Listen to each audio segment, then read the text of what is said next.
Hello everyone, welcome back. It's more Spire II. Playing Silent today. I mentioned previously that I'm not really enjoying the Regent. I played 2 runs off camera since my last on camera run, and the last one was, I was like, you know what, I should play some Regent. And I got like 4 card rewards in, and I was just like, I hate this, I'm out of here. Ah! I started a Regent run, okay. Very funny. Alright, I quit. No, don't, okay. Well, you know, this is going to ruin my Regent win rate, but the good news is I don't care. But I played, I guess, on the channel, the other... Silent is the one that has been the longest since I've played on camera, so we're playing that. The other run I played in between the last on camera run and this was a defect run. That was the first time I actually put together an Infinite. It was kind of fun. I built a fairly small deck, I think like 20 cards by the end, that just had enough draw and energy production that I could reliably loop. Not in terms of the game power loop, but as in to recur, to play repeatedly, Meteor Strike and multicast. And so I could just do as much as I wanted. Kind of cool. Kind of funny that I haven't managed to quite do that with Silent, who is much better at drawing and discarding and playing things for free, but not as good at energy production. You basically just have Tactician, so fair enough. Anyway, we took Stone Humidifier last run and didn't even get a chance to use it because it was so bad, as expected. I don't know, I mean, I'm sure I could have done better, but this looks tempting. Right? Like, you get... Well, maybe I shouldn't be so... The point about this is that there are a number of decision points. Elite or campfire, depending on how you're feeling, right? I guess you probably want to take a campfire here because then you can pick up another elite. But if you were feeling really strong, you just take 2 elites, right? Also, Ascension 8, tough enemies. Enemies have more HP, I assume. I mean, enemies are tougher to kill, is what this says. And I assume that means HP, but maybe for some of them it means they start with more plating or something. I don't know. Ceremonial Beast. If we're getting here... This is quite an early elite. So we probably ought to go through the shop so we can pick up a potion. Okay. Ooh. I mean... Booming Conch and Cursed Pearl, both kind of good for this idea of an early elite that you go to a shop first, right?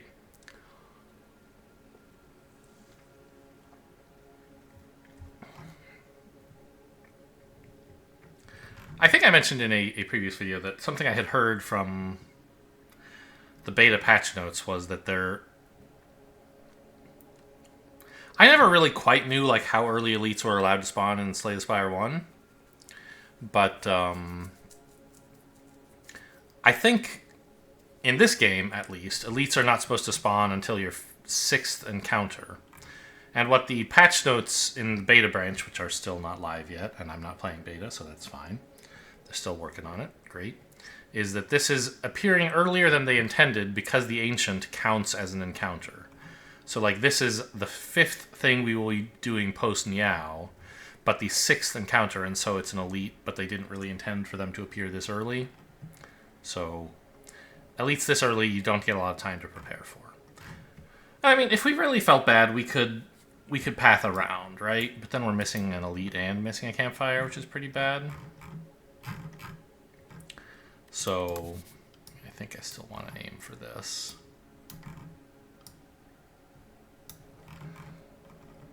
Oh, you could get...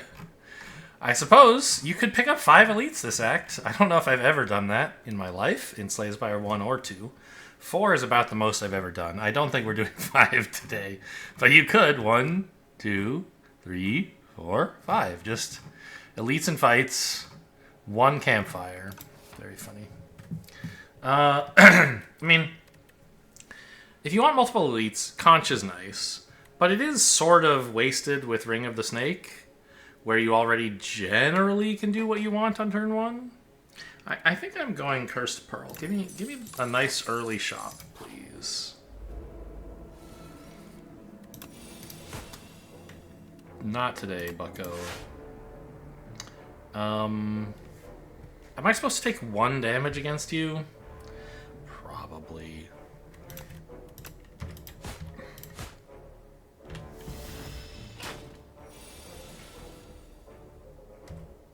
Am I supposed to take 1 damage against you again?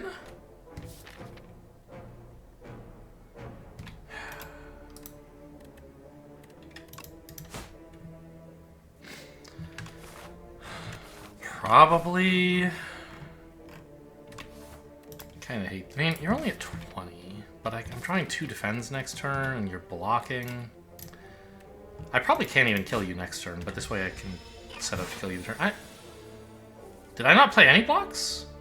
I definitely wasn't supposed to take all that damage. Whoops.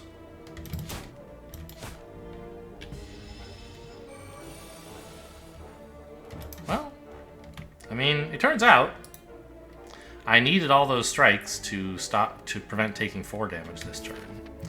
But I could have, I could have like blocked more last turn, taken 5 less on the previous turn, 4 more here, and then still killed him next turn. So I think I ended up taking 1 damage unnecessarily this fight, plus 1 damage voluntarily. Early dash seems pretty solid. I did have a multiplayer run where Mirage was very strong because I was applying a ton of poison. But it was kind of like I didn't really need all the block because I was just crushing them. So anyway, dash is great early. It just does both of the things you need to do pretty effectively. Let's kill this guy. I don't need to kill you because I'm blocked, and I'd rather not have a slime. It's less damage efficient, right? Because I ended up wasting 4 damage here, whereas if I had dashed here and struck there, I'd only waste 1 damage.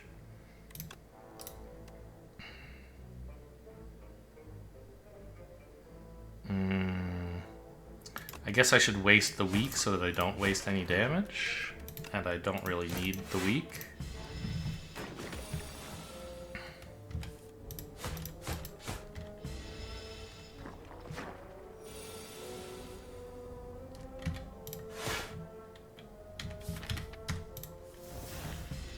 Draw last, but there's nothing I could draw that would make me change my mind about playing dash, so it's fine.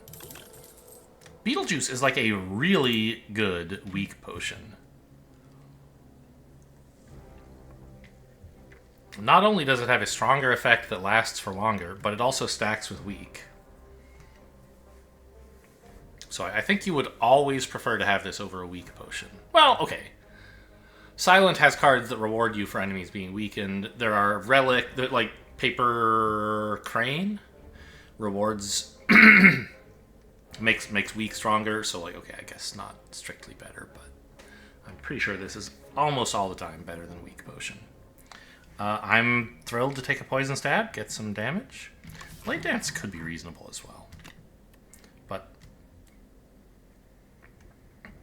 I'm more of a poison stab guy. I mean, maybe I shouldn't be. Like, this is 12 damage, right?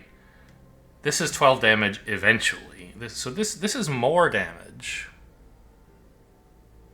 And it exhausts? Maybe this is actually better? It isn't like recurring damage, but you don't necessarily need that, right? Poison Stab is a bit better for long fights, where you need to apply damage many times. But Blade Dance is better for short fights. But, I mean, yeah, I think that's true. Because it does more damage quicker. Alright, I'll give Blade Dance a try.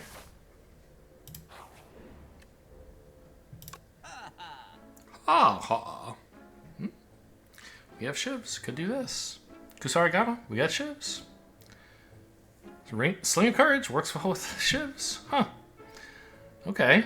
Well, interesting. I have a lot of gold. Can you get your hand out of the way, you sicko?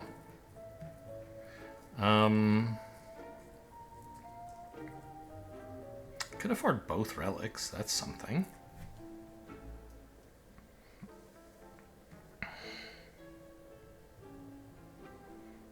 But I mean that looks like it could be something. I like his gate plan, don't get me wrong.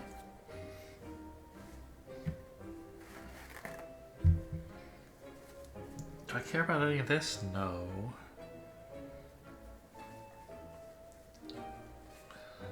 Yeah, I think I just want 2 relics.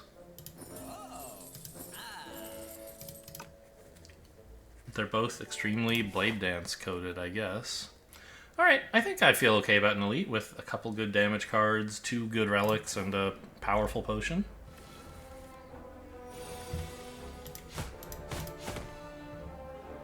Take that.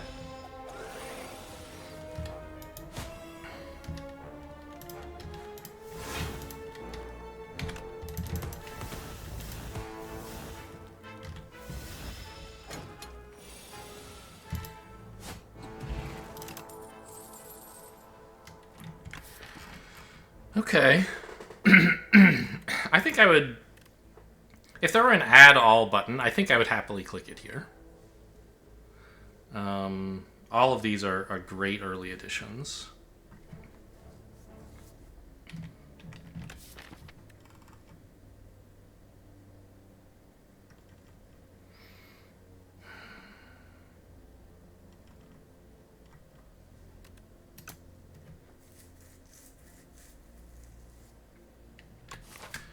I think I want the flask.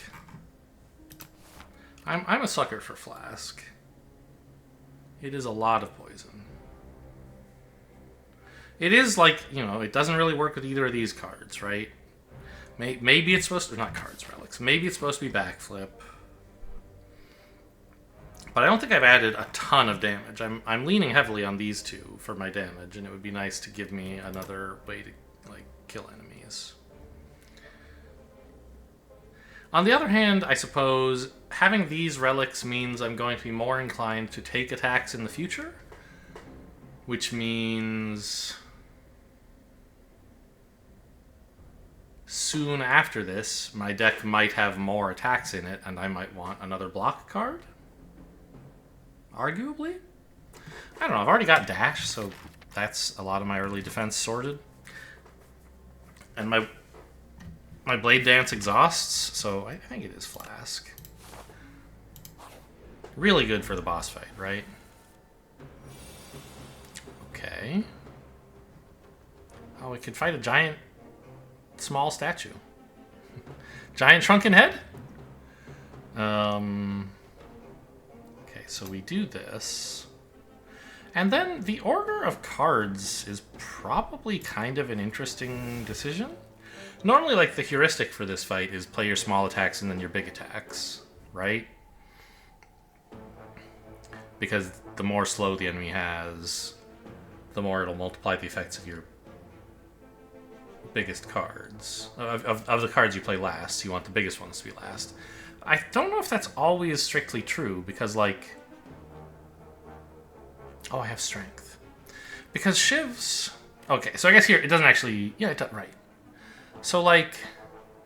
Strike is already +1, isn't it? No, it's not, because it's only 10% more, I see. So after I play a second card, both Shivs and Strikes will be 1 stronger. After a third card, Strikes will be 2 stronger, but Shivs will only... I don't know. I can't figure it out. Maybe there's some reason to play things in a different order. Pretty great start for the statue here. My journey ends here, indeed.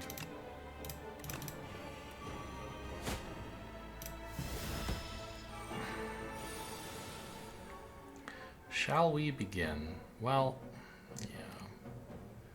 I think I'm happy to double block. Neutralize. I guess... Is it the case that if... Like, every time you play a card, some number of your cards will increase their damage by 1, and some won't. Cards that deal more than 10 damage might increase their damage by more than 1, but let's ignore those for now. Will it ever be the case that, after playing card N, one of your smaller cards will have its damage go up, but your bigger card won't? Surely, right? Like if I had an 8 damage card and a 6 damage card, which I do.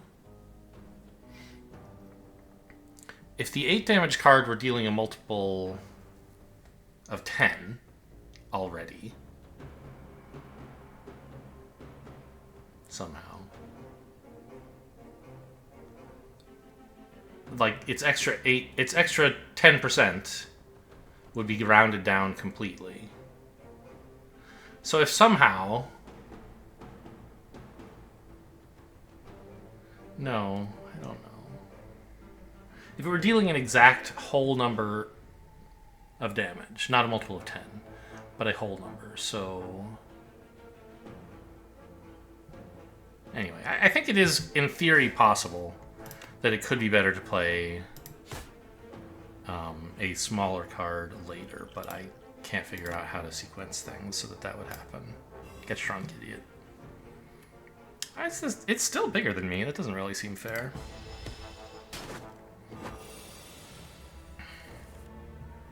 Why did it apply the shrink graphic again?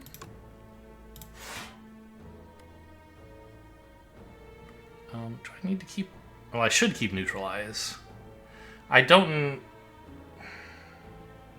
need both of these blocks because once you're neutralized, you're going to go back to doing just 13, right? Yeah.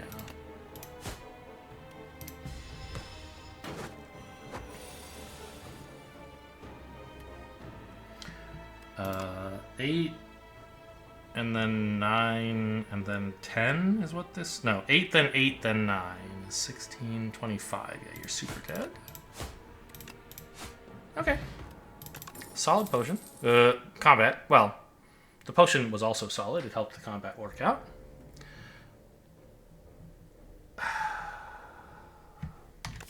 Yeah, I mean, I like a snake bite.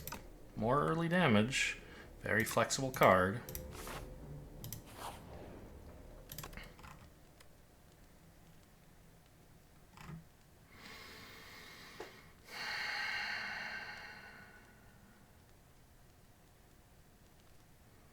I mean, I'm drawn towards neutralize. I love upgrading neutralize.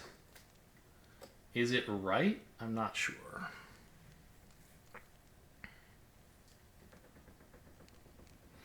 The other choices would be like one of the poison cards, or maybe dash. Right? Yeah, of course it's 13.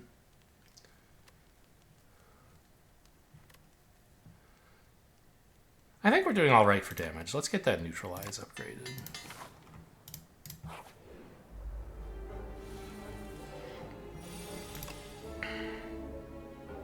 Oh my god, Bellows. What a card, huh?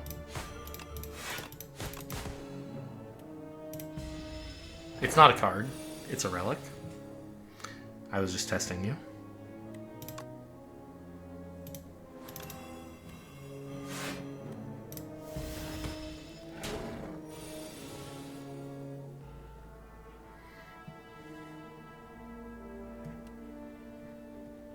Well, whatever we're doing, we're blade dancing, I guess.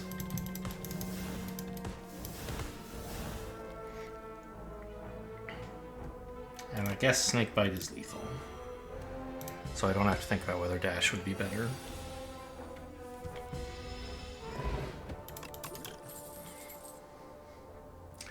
I do love a Tactician. I don't have a lot of discard yet, but I do love to take more. And I have Survivor. I don't think Slice would be a horrible choice. I don't overall like Slice, but your first zero-cost attack is pretty good. Especially with Kusarigama, right? Your first zero-cost card, anyway. And especially attacks with Kusarigama.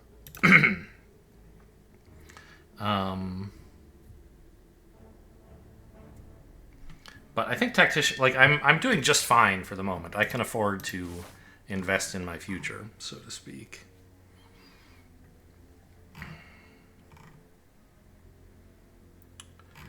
I mean, what are the elites? Frog Parasite and Birdonis, right? Kind of think I'm crushing those guys. Frog Parasite might be a little unpleasant.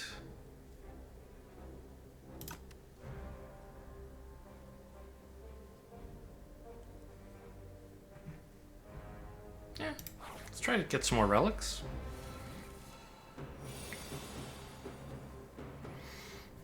God, these are all upgraded. What a world, huh? So clearly, I'm not playing multiple 2s, so I should play a 1. And of my 1s, this is the best. So that solves itself.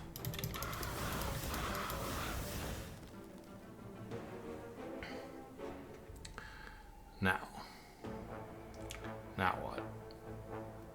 I think dash is pretty good. It is noteworthy that the strikes will come with another Kusarigama trigger, but I think I'd like to block 13.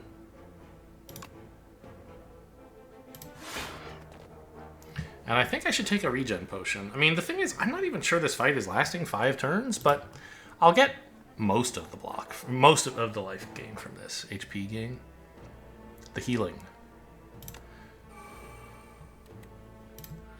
And I don't want to end up wasting a potion.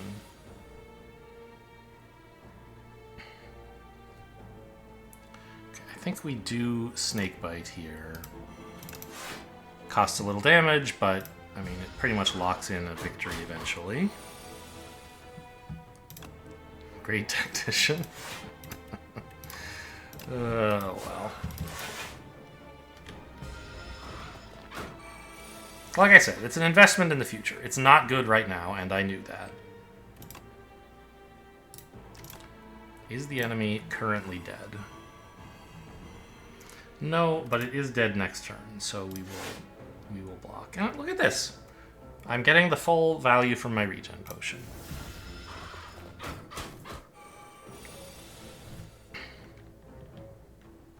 As long as I don't accidentally attack it here.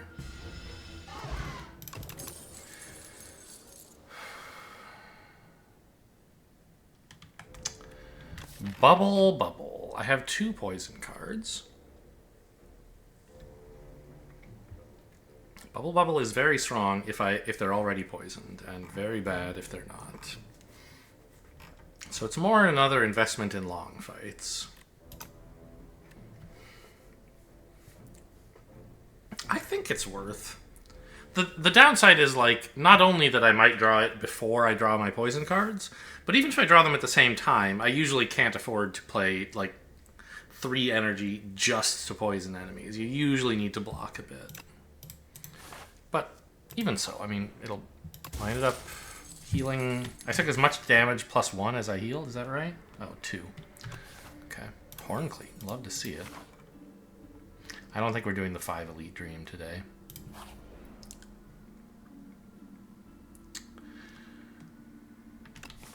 Well, I'm normally not a big fan of the egg.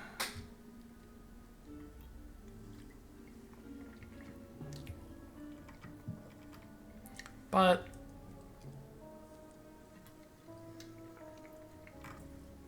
I do have Kusarigama, right? And Pennib, both of which reward me for having a 0-cost large attack. But I think generally I would just rather smith up the cards I have. So I'll take the max HP.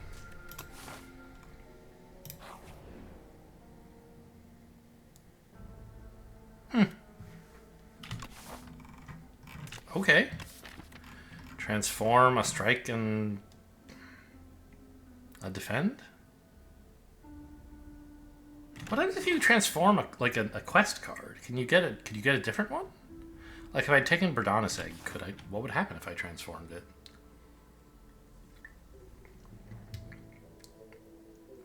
Could I end up with the one that gives you a 600 extra gold in the next act or something?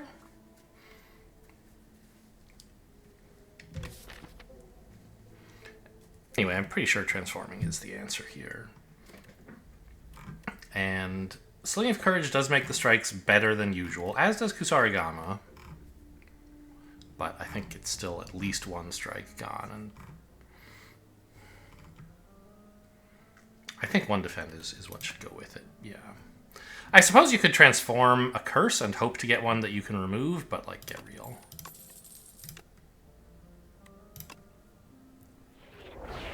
Calculated Gamble Finisher. Nice.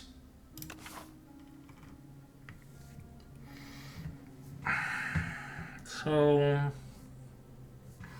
how do I feel about Frog Parasite now? I think I'm not very strong against it. Like Blade Dance, yeah, cool. Blade Dance Finisher, I mean, I could probably, if I drew well enough, just kill the Frog Parasite before it did one attack. Like, even before its first turn, if I drew really well, right?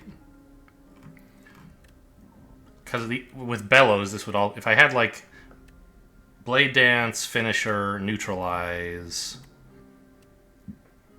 and a Strike. How much damage is that? These are each 8, and I'm playing 1. So 8, 14... This is 4 6s. 24 and my 14 is 38. Plus Finisher for 6 is 6 times 8. Another 48? 38 and 48 is 86. Plus 2 Kusarigama triggers. It's like 98 damage. In principle, yeah, I'm sure that gets through Frog Parasite's first stage. The second stage, I mean, I'd probably be okay at, right? Now, the thing is, of course, there's no guarantee I'll draw that way. I get 7 cards turn 1, not 20. But in principle, it could happen. And I have Calculated Gamble, which could help making it happen. But I think I'm okay. I think I'd like to see it, like, take this fight. And if it goes really well, or even if it goes fairly well, I think I can just take a 4th Elite fight. Oh yeah, Horncleat, too. Perfect for Frog Parasite. I forgot about that. Okay, this starting hand absolutely blows, though. Like, that's all I get to do. Horrible.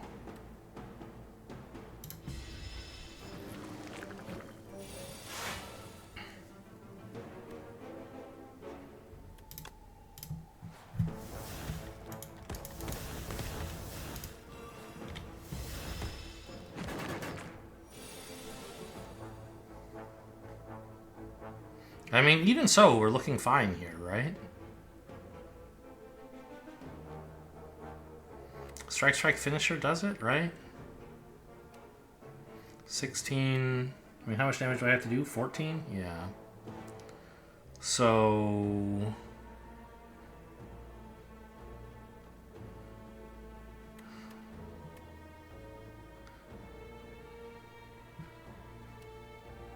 Sadly, I can't pop him and get to attack one of the little guys. But I may as well make pen nib progress.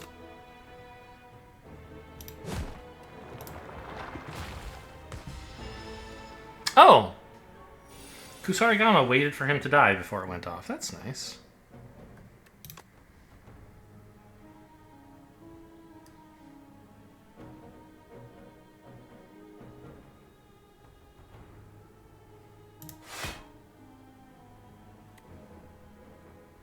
I guess I could have taken no damage if I'd gone straight after this guy. Oh my god, pen nib! I'm so good at this game.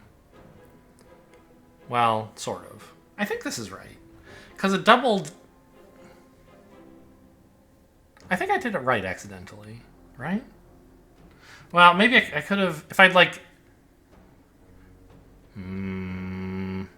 If I'd done a strike first, I could have... Yeah. Okay, this was wrong. Strike first, I could have double dashed you. Killed you in one go. Now, I can kill this guy, which is great.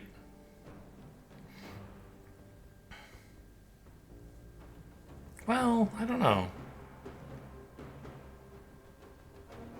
I'm still not sure what was better, but this seems fine.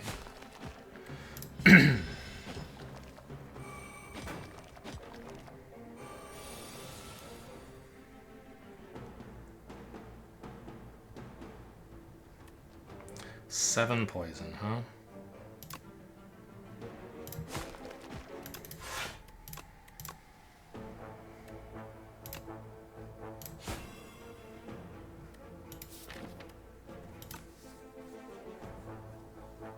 Don't think I should discard my only retained card.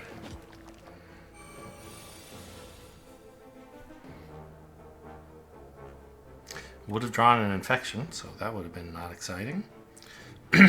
This is 8 up to once.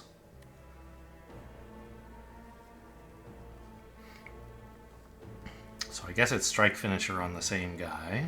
Oh, it's 11 damage. So sad.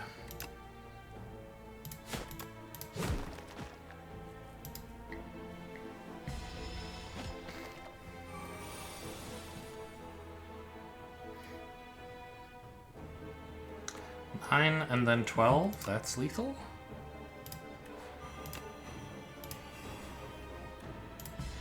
Okay, pretty good fight. I took a little damage, but not very much. Huh. I like both of these damage cards well enough. I'm not overall a lover of shivs, but I know that they have their place. And, you know, with Kusarigama, I certainly love them more than usual. But it's not like it's shuriken, right? So, I mean, this is kind of solving a problem I don't have. I mean, not quite, right? It is playable early, but like it as a repeatable source of shivs that gets cheaper as the combat goes on, it gets stronger and stronger in longer fights, right? So it's better in long fights. But I'm already doing fine. I have a snake bite and a bouncing flask and a bubble bubble. So what I need is something for shorter fights or some block. So backstab stands out to me as like, this is pretty nice. Predator, I do like drawing cards, but I don't like spending 2 energy on it. It's a good card, but I don't find myself wanting it very often in Slay the Spire II. Silent just has better ways to draw cards. Yeah, I'm taking a backstab. Help me out with these hallway fights. Oh, and the damage I took there, by the way, was 6. And I had a horrible draw, I feel like. It was just those 2 infections that got me on that one turn? Really? That's pretty good. Backstab plus for 15. Strike is 9.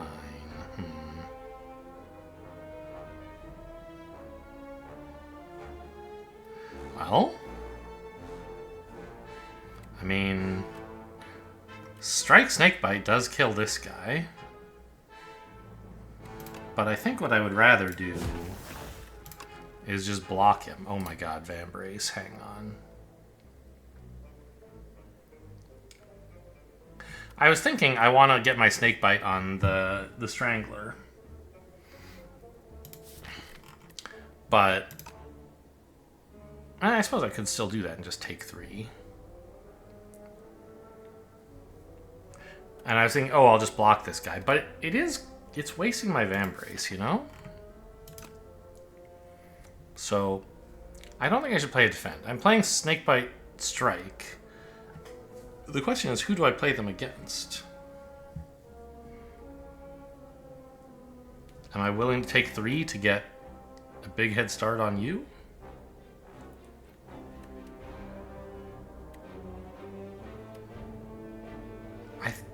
I think so.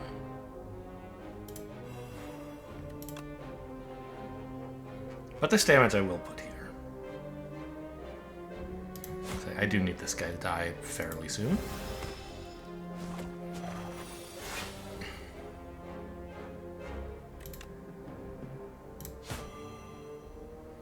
So I'm being attacked for 12.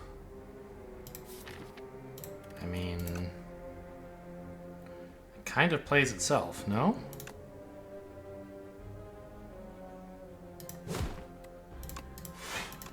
Oh my god, Vambrace. Okay, that's true.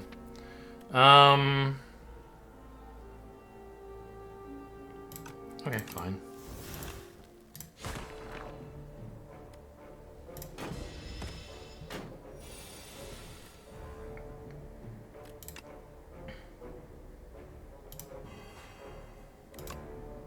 Now, Blade Dance is lethal, right? Because it's 12 plus 6 from Kusarigama. However, I would take the Constriction before the poison goes off, so dash is the right play here. Even though it leaves me on a quite sad pen nib number. I think what... I don't know. What did I play before dash? Was it like Neutralize or something? Did I really do that? I think it was Bubble Bubble. I think I neutralized last turn, and it turns out that that messed up my pen nib this turn. Which I probably should have been able to predict, but did not. Dagger Throw is just like a generic Sly enabler, and Sly is just the best thing you can be doing with Silent.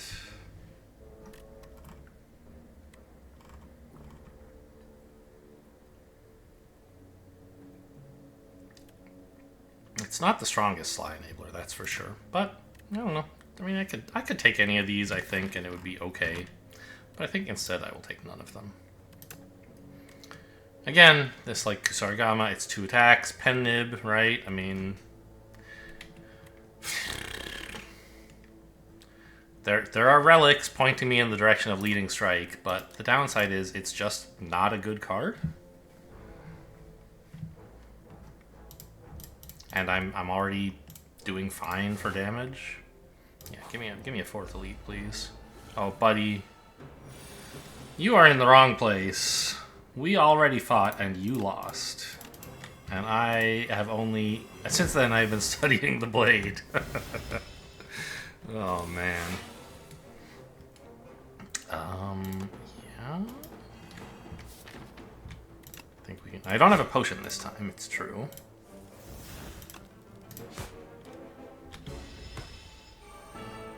Like, you are just dead. I'm just gonna, like, stunt on you for pen nib.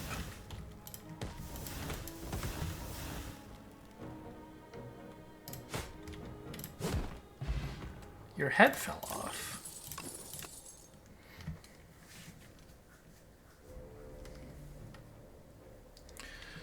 I think I'm fine with Hidden Daggers. It's a Sly enabler, and it's 2 shivs for my attack relics.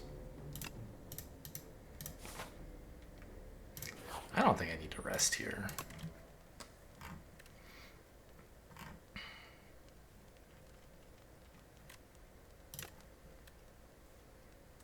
This is 3 extra poison. This is also 3 extra poison for less energy. But of course the downside is you can't always play this. I think you take it, right?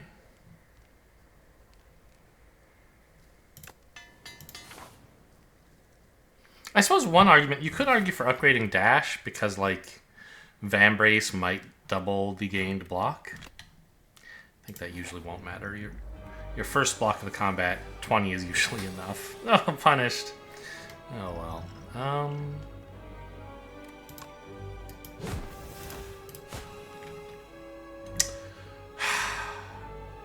Fucking Penda. I swear, in Slay the Spire 1, it, like, gave you a little alert. Like, the pen nib thing flashed up on your 9th attack, not your 10th. I don't need to be reminded pen nib has just increased damage. I need to be reminded that it will increase my next attack. Of course, really, I should be tracking this all the time and know that, like, when I'm setting up for more, right? Like, I should... But I don't. And if you're gonna help me, like, at least help me with something that would be useful would be nice. I don't know, maybe not my best calculated gamble. Maybe I was supposed to save that.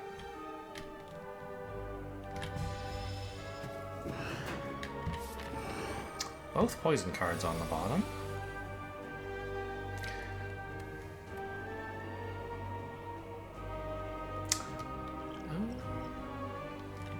I don't want you to hit me for 20. I think this is a fine Blessing of the Forge, because then Snakebite Strike actually does stun you.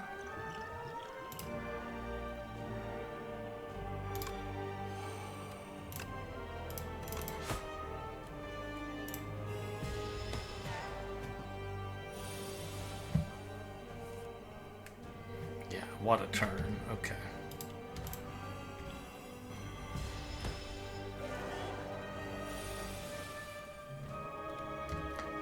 If I only get to play one card, it's Bash.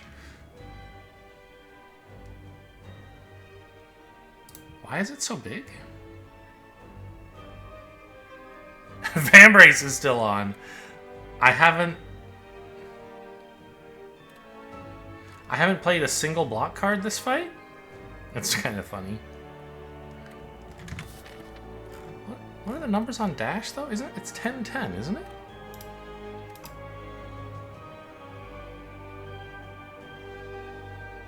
Oh, Pendib is on as well. I was like, why is the damage doubled? This is the sickest dash you've ever seen.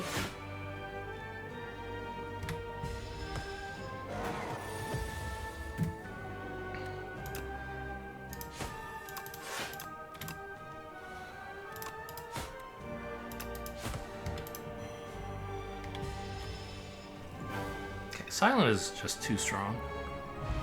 I mean, really, it's like killing 4 elites makes any character quite strong.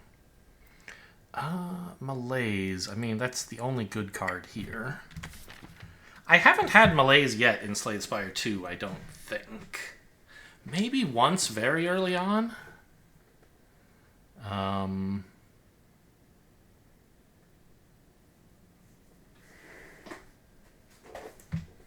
think it's still good, right? Making enemies lose strength permanently is pretty serious business. But it's a lot of energy to spend, right? I mean, maybe it's bad. Because you just generate enough block from doing all your drawing cards, synergy, like, I don't know, maybe you just don't need Malaise anymore.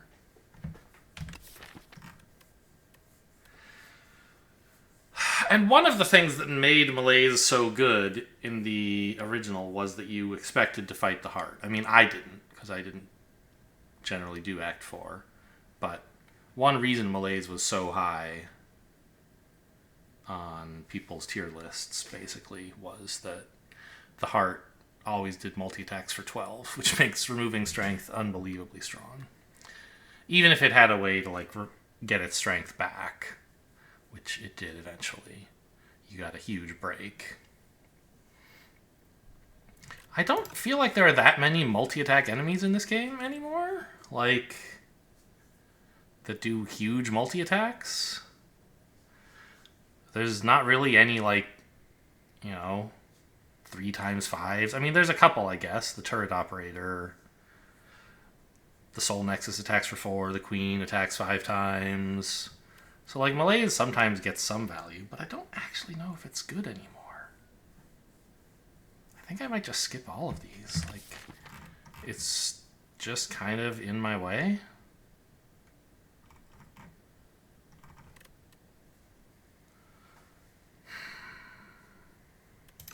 Yeah, I think I have better things to do with my energy. Sorry.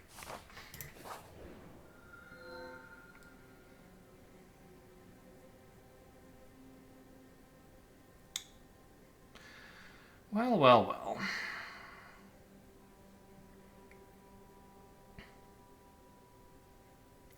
What do we want here? As always, the Ancient Relics are an interesting choice. It's not very often that I get offered one and say, that's obviously right. Certainly it happens sometimes, but most of the time it's like, yeah, they're all interesting. Or at least 2 of them are. It's like Pael's Flesh, yeah, sure. help me with longer combats.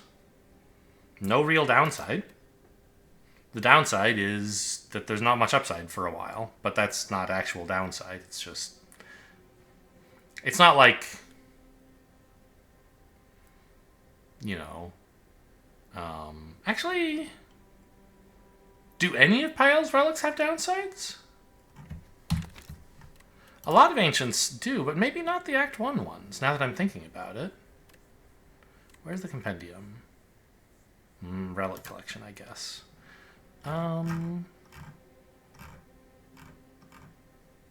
Yeah, that's just upside. That's... Okay, I guess Goopy has downside, right, if you want to keep your defense, but I usually don't. Pyle's Eye? If you don't want to exhaust, I suppose that's a downside, but you just pretty much never have to end your turn without playing cards. And if for some reason you do, it's because your hand is full of cards you'd like to exhaust. So I don't think there's really any downside here. Yeah, that's all upside. I've never taken this one. Is that Pyle's Legion, maybe? Not sure. No, this is Pyle's Legion. Add 2 relax to your deck. Okay, sure. There's downside in that there's cards in your deck that you might not want to play. But this is the Legion. This one, again, the downside is just that there might not be any upside. But it doesn't make you... Taking this never makes you worse off than not taking it. This, I mean, I'm pretty sure this is all upside because worst case, you just take the 5 worst cards out of your deck for a while, and then when you get them back, they're better. And I don't know what this one is. So, I mean, I think they're all upside. Orobas, I mean, that definitely has some downside, right?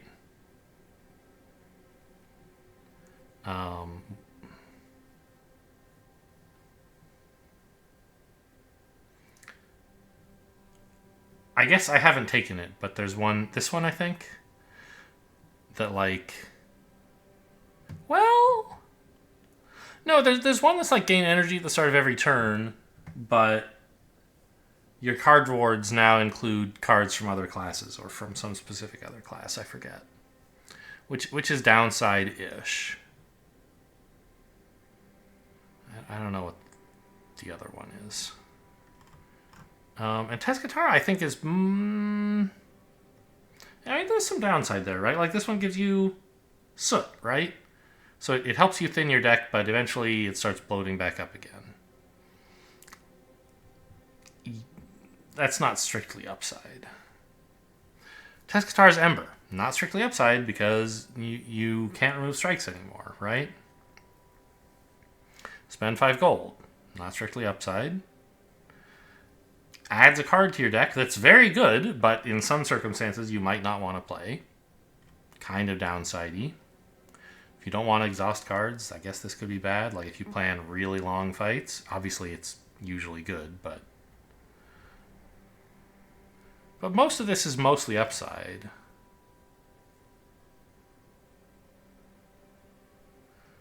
I haven't discovered that. Is that not Frond? No, this is Frond. Okay.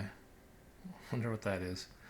All of these, like, I've discovered them. They've been offered to me, but the ones I've never taken, it doesn't show me here, I guess.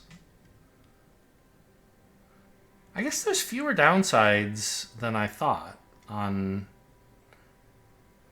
Ancient Relics. Vaku is full of downsides.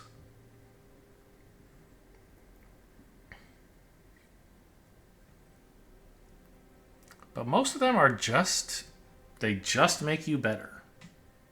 So that's why people complain about Vaku, is that he's the only one who has a bunch of downsides. Look at me, what a loser. I've never taken Parasol. Do I hate fun? Maybe.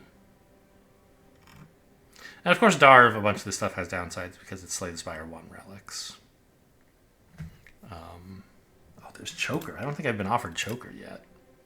I have been offered Sozu. Did not take that. What are all these? Can I recognize these? This is Empty Cage. Is this Brimstone, maybe? I think so. I've been offered Brimstone, and I don't see it here, so... that's Neko Eye. Yeah. Sozu. Okay, I know what all these are. Alright, interesting. A little diversion.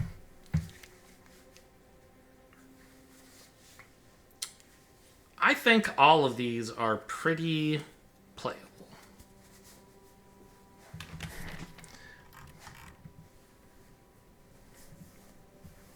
If anything, I think Pael's Flesh is maybe least interesting to me because what with all the poison, I'm kind of doing fine by the time the fight gets to turn 3. But, I mean, with Bag of Prep and Backstab, I'm kind of doing fine in early fights, too.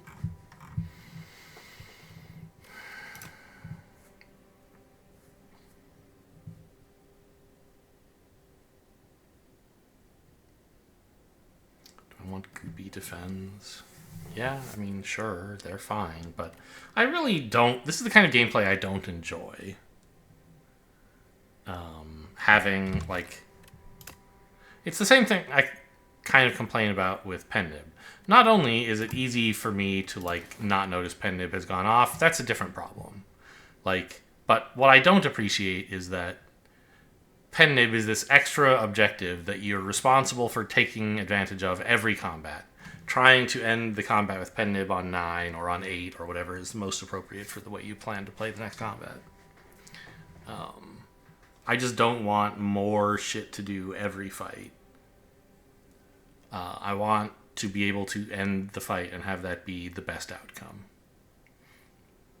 And this kind of says, well, don't leave a fight till you've played all your defends if you could afford to play them.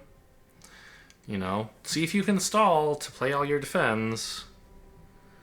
Sometimes it's, of course, right to just end the fight because you'd be taking a big chunk of damage if you tried to goop up all your defends. But I just don't... I don't want to take this almost ever. Maybe it's good. It's powerful, for sure. And it helps you, like, kind of go infinite because your defends exhaust themselves, right? As well as making you stronger for later fights. But I just don't like it. And I don't think I've ever taken Pael's Legion. It's kind of a funny Vambrace combo. Your first block is ×4. And then on turn 3... you get a bunch of block again. Actually, it works kind of well with Horncleat, doesn't it? Because you can play one enormous block on turn 1, get 14 block for free on turn 2, and then turn 3, Pael's Legion is back online. I think I'll give it a try. Why not? I guess I should have looked at the map.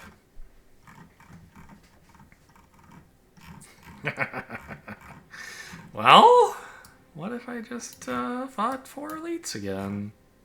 How bad could it be?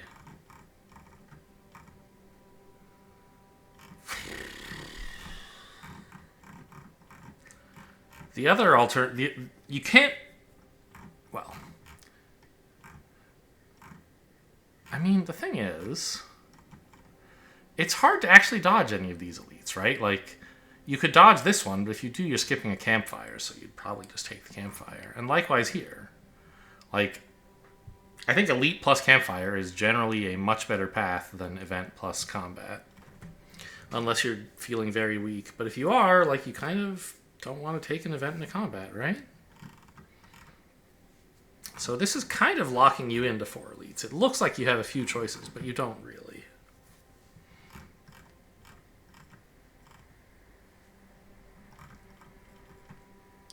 I don't think I mind hitting a shop here. I'm not going to have enough money for a relic, and I don't need a potion. But a card or two, just getting to look at a large number of cards and pick your favorite one, that's pretty cool. And actually, I mean,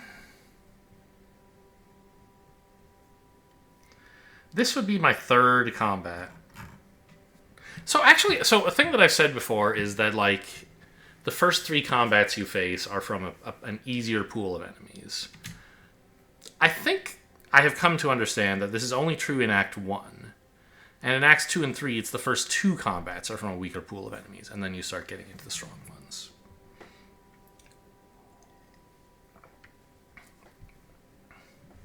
also, I have Sling of Courage is another reason I should hunt down a bunch of elites. So, maybe that's another reason to go this way, is that you don't have to fight a strong enemy just yet. I was thinking, oh, maybe I'll go this way, because it's only 3... You don't fight your 4th enemy, basic combat, until up here, at which point they're just a pushover. But the 3rd you fight here, and it could be a problem, and like... You know, a single card reward versus looking at 5 cards, but you have to pay gold. I think I'll take the 5 cards. Okay, there's my little Pael's Legion buddy. Damage. 52 block. I think we got it covered, guys. Okay, good. I have 15... 28, 37, plus a Kusarigama trigger. So we, I think, should just be trying to kill this guy, right?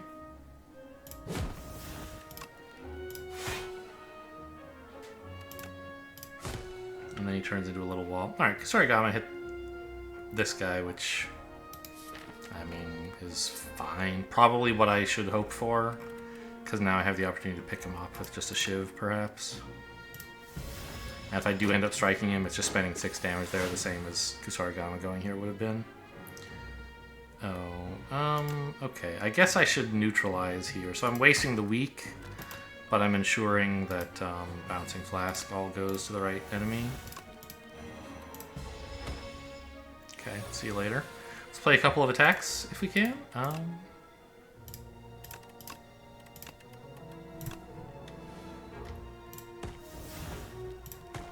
And Nibs on 9, just the way you like to see it. Prepared one of the best slide cards. I don't really have a ton of payoff for it yet, but I still think you just take it because it has such high upside.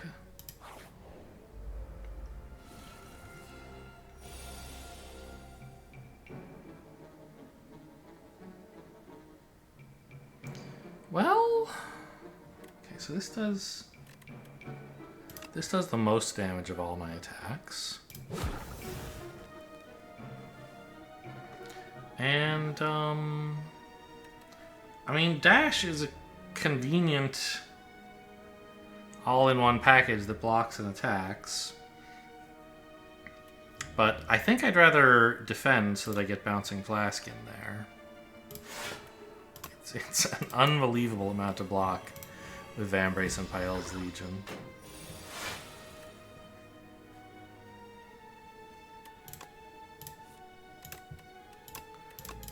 Really great work. No reason to play any other cards here.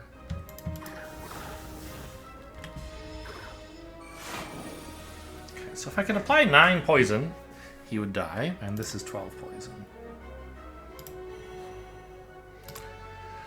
So we can afford to just work on Pen Nib here. Pael's Legion is going to have to be useless, it turns out.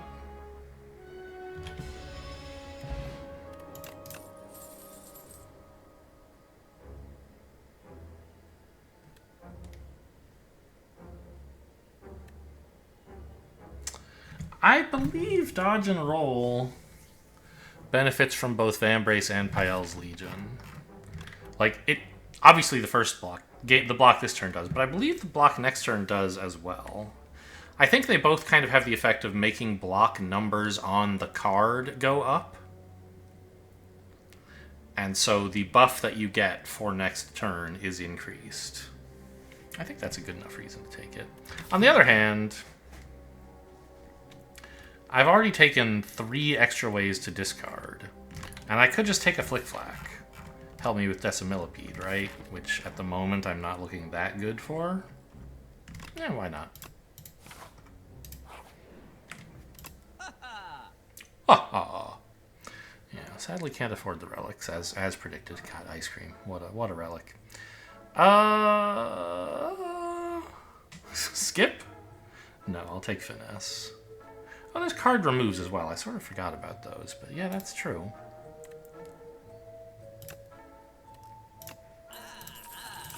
Alright, see ya.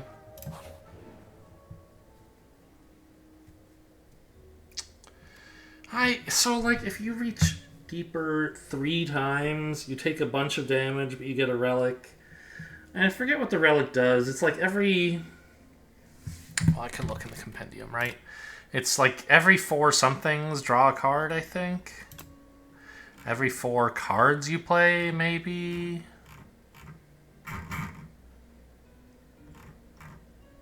It's a circle.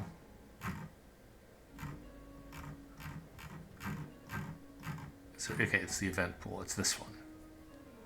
Every 4 turns, get 2 cards. Okay. Oh. Dreamcatcher is here. So I guess all the... I mean, that makes sense. So all of the event relics from the trash pile must be here as well. So in principle... I've also gotten the boot off camera from that event. In principle, if I knew all the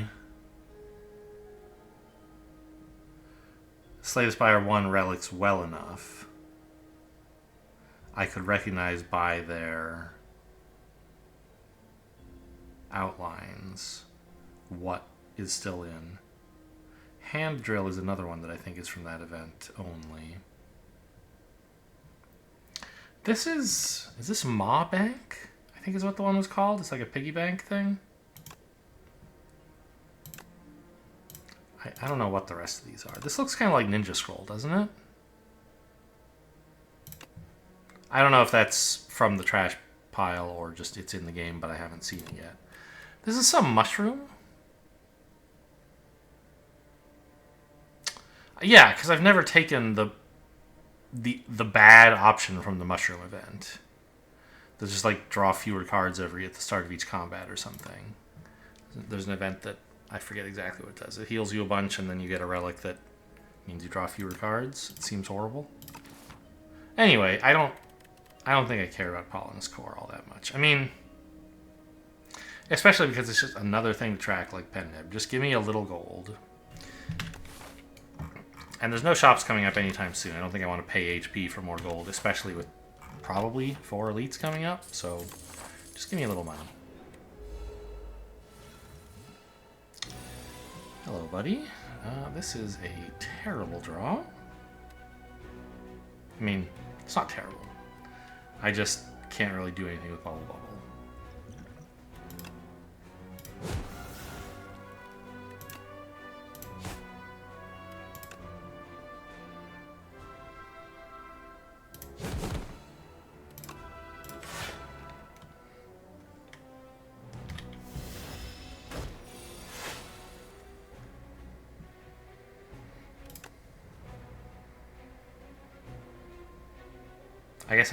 I think what I'll do is I'll play all of my cards. Messed up Pen Nib again. Great, good work. I hate that relic.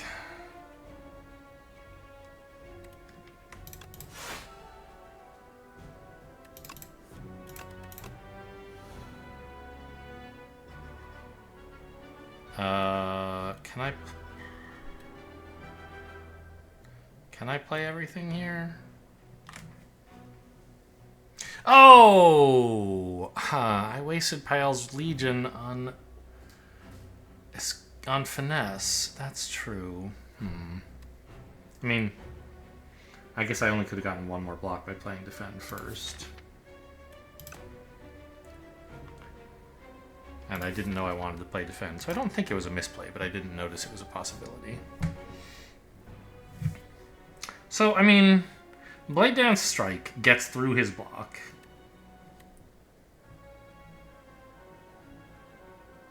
I guess I don't mind it. Like, the question is, I can play all of my cards, because I get the energy for hitting him, right? The question is it worth spending a Blade... Like, would I rather keep Blade Dance in my deck, so that I don't waste so much of my attack against his block? I think the answer to that is no.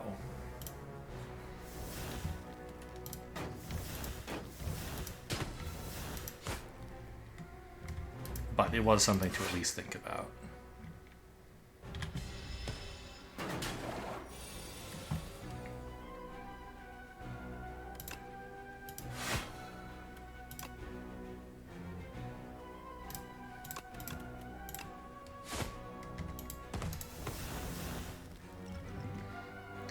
Okay, Pen Nib is on 9. Would have been nice to notice what it was on before I played that turn, but fortunately I didn't accidentally set it off at a bad time.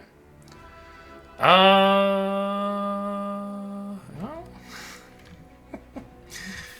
I guess I could, Oh, Finesse is more block... No, it's less block. It's 8, but that's because it's doubled. I think it's like Defend, Finesse, Bouncing Flask, but what if I draw...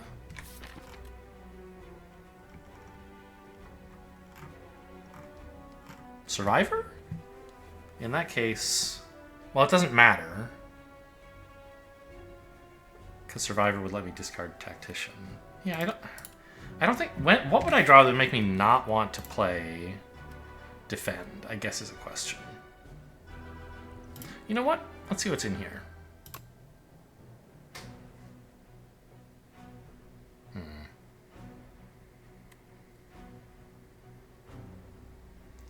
Doesn't seem all that good.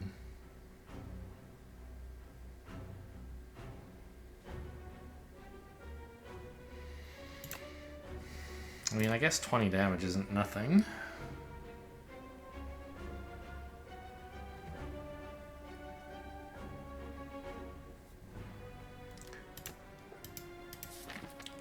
Draw 2 top 1 is probably not doing that much for me.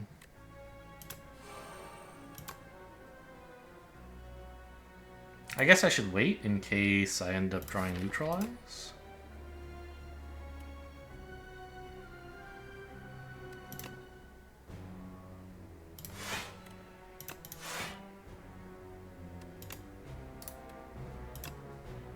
Pen Nib!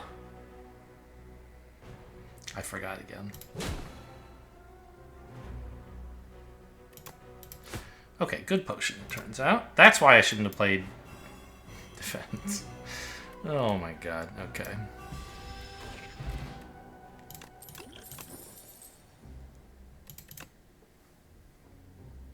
Another gamble. I mean, you can't have too many gambles. Hidden Daggers, also reasonable.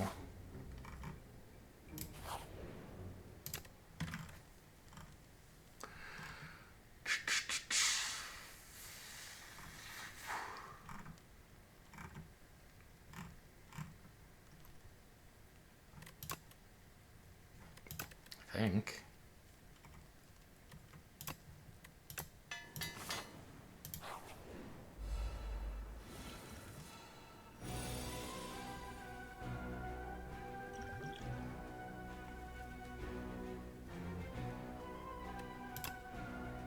I'm definitely choosing to gain block from a card this turn. It may as well be Survivor.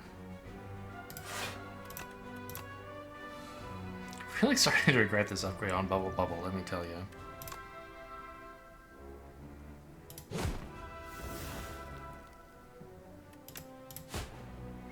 And I'm not in love with adding more Dazes here, but I think with like Pen Nib and Kusarigama and all the extra damage, these are still worth playing.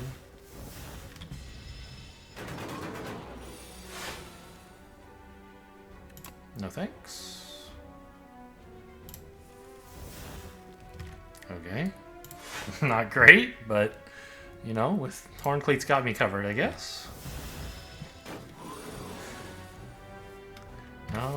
You know, I would really love to draw Bouncing Flask this turn. Almost. There it is.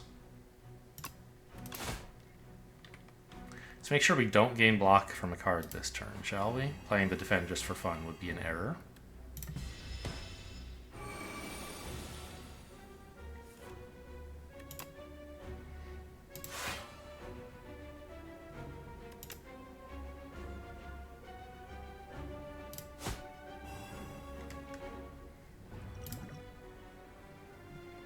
He's not dead, right?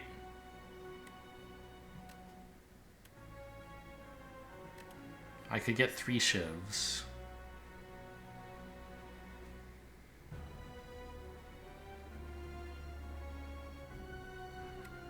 Why were shivs doing 8? Shouldn't they have only been doing 6?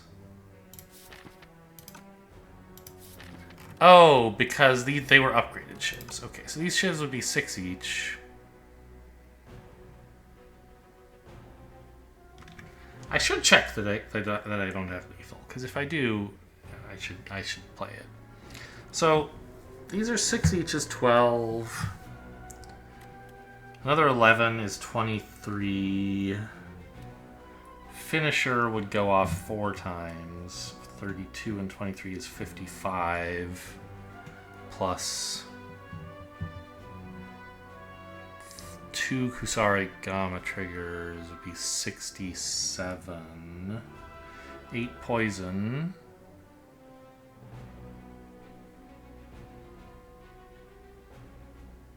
Is 75 plus an ampule? Okay. So I think actually instead of a block potion, I could use an ampule here and finish him.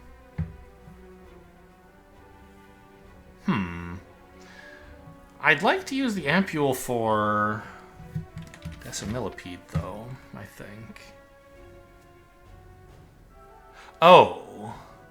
Also, I have Reptile Trinket, so it would be super duper lethal. So actually, I think a block potion is also lethal, funny enough.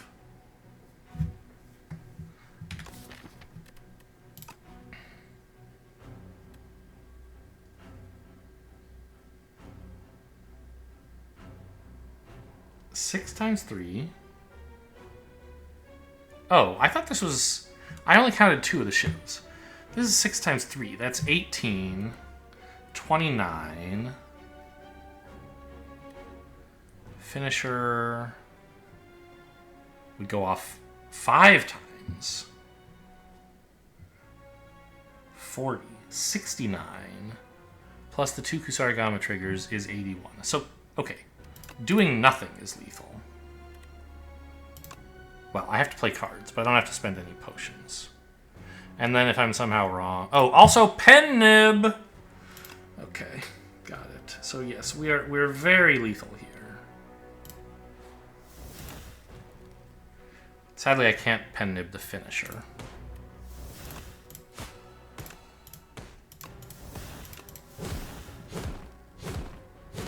It's a lot of dazes.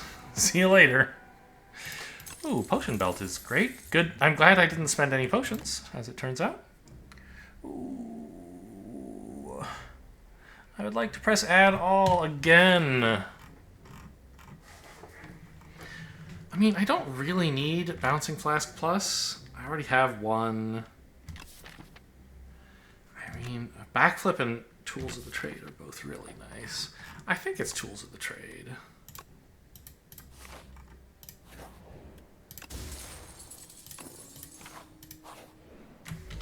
How much damage? Was it any damage in that fight? It was 0 damage, yeah. Okay. So, Finesse Plus is 28. That's enough, right? They attack for 24, I think? 10, 24, yeah.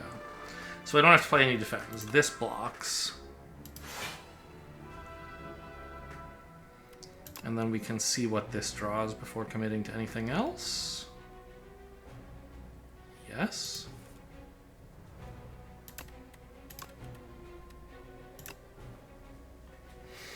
This is a lot of attacks.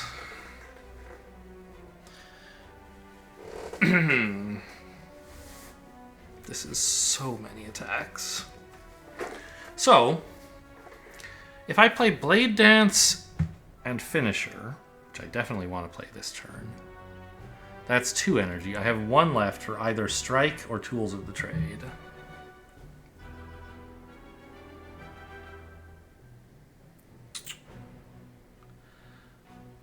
Although, funny enough, it's a little bit difficult to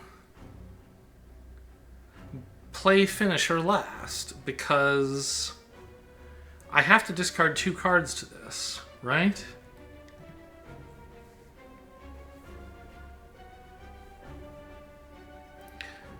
So if I, like, let's say I played all of these 3 cards and I still want to play Finisher, I can't play this before it because I would have to discard the Finisher. Okay. Little puzzle here.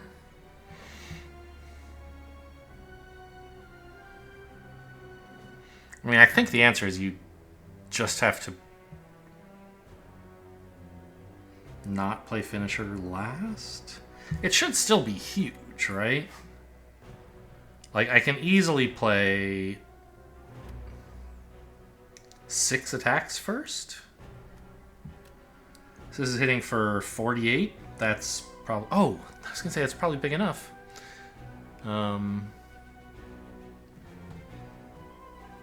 But they have more HP because of tough enemies. I'm used to them having like mid-40s. So 48 isn't actually lethal to any of them. But if I throw the explosive ampule, it's giga lethal because like this will be stronger because of all my strength, plus they'll all have 10 less health. And I think this is a fine explosive ampule fight. And this is the turn for it. Also pen nib? 4, 5, 6. Actually, finisher would be on pen nib.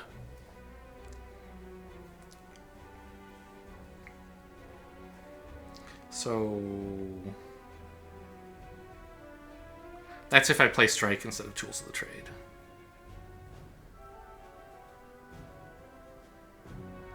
So maybe I don't even need a potion? Finisher just kills one of them. Let's say you have the most HP. Well, I don't know what Kusarigama is going to do, I guess. So I can't plan everything out perfectly. But the shivs each deal 6. That's 24, 41, 52 from just these cards. Finisher kills another one.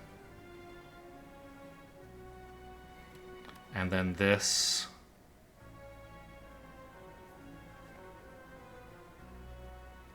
deals another 12 damage to somebody. Oh, it's not 24. These do... Yeah, 24. Right. So, without Ampule, I don't kill them all. I kill 2 of them. And the question is, can I finish off the third one comfortably next turn? I won't have to block. But if I let them come back, I might have difficulty closing it out. So I think I'm going to be... I don't know if safe is the right word, but I'm going to spend a little bit of resources here. Let's go for the potion.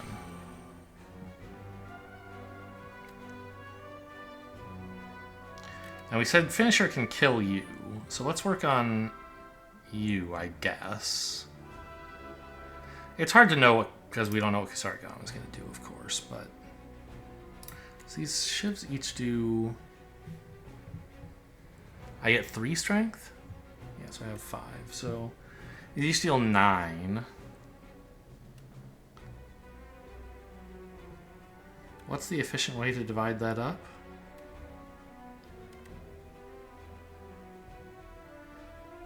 9, it's 18, 14 is 32. Another 9 doesn't quite kill you, but does kill you?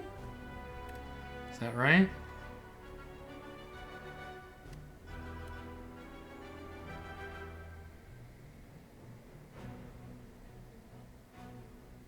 Yeah.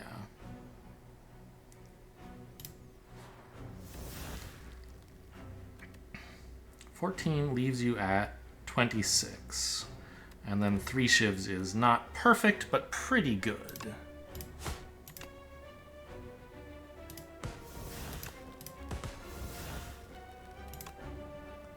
Okay, I'm glad with where that Kusarigama went.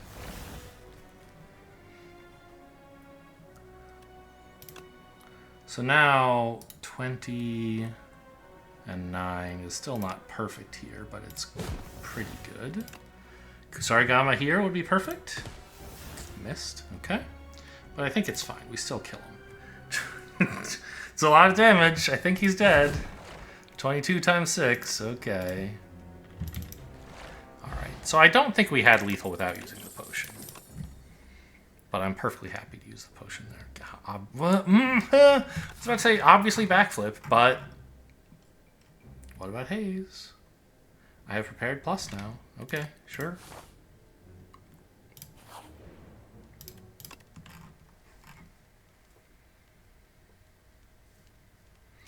This costs 0? Yeah, I'll take it.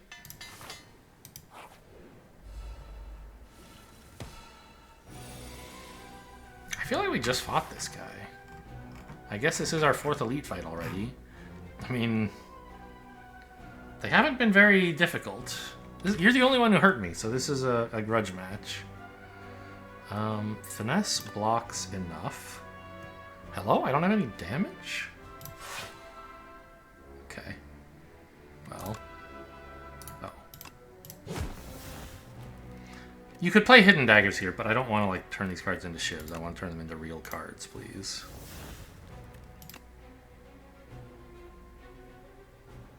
I have 4 energy because I played a backstab and that triggered this thing. Okay, just checking.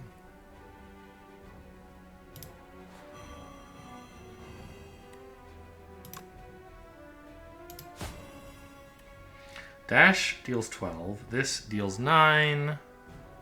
There's no reason to deal only 9 that I can see.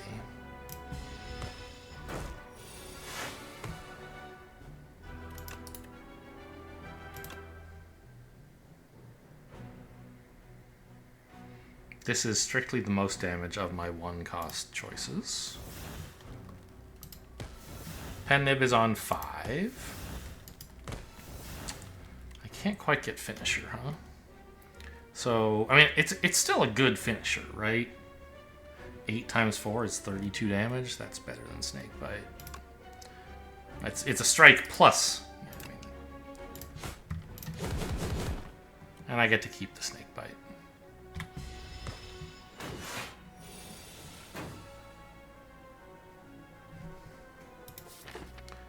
Let's see. I could draw exactly all 4 of those if I play just one other card. That seems like a good deal to me. I choose this card.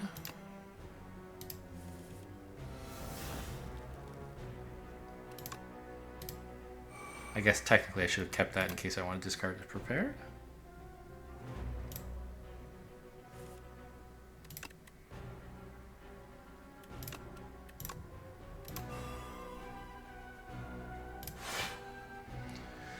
Would have liked some more block here.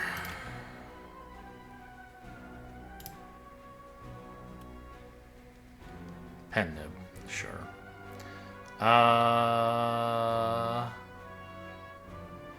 Could take a block potion, I guess.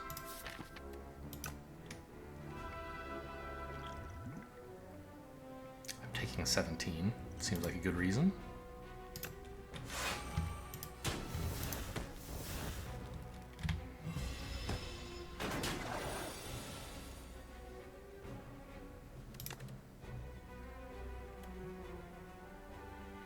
Yeah. The fact that this doesn't exhaust is pretty immaterial. Well, okay. I don't... I mean, it doesn't matter. The enemy is dead. Okay. So let's draw. Okay. We want to work on Pen Nib, I guess. So it's that, and then he's dying next turn, so we pass to get an opportunity to make more Pen Nib progress. Well,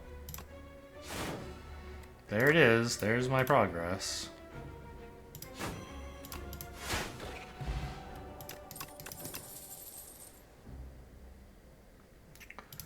No thanks, right?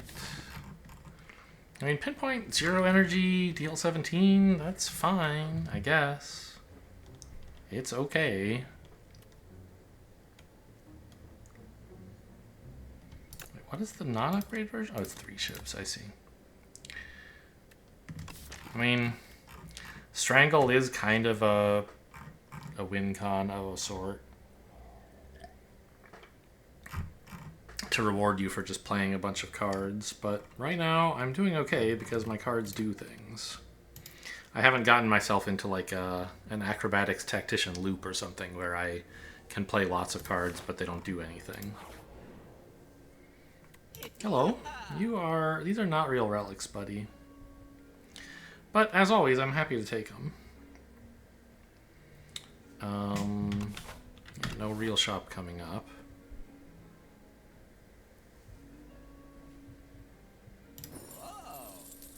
Not a fan of the strike dummy, I don't think. Anchor, start with 4 block. I don't see any reason why that would... Well, I don't really need to spend money on it. Obviously, this would be good. If it were free, I would take it. Sometimes you have a deck where you wouldn't take a free anchor because, like, it messes with Orichalcum or something. But I think that's pretty niche. For me, it's just that... Look, I already have Vambrace and Pyle's Legion. I don't need 4 block on turn 1 because I'm blocking for, like, 40.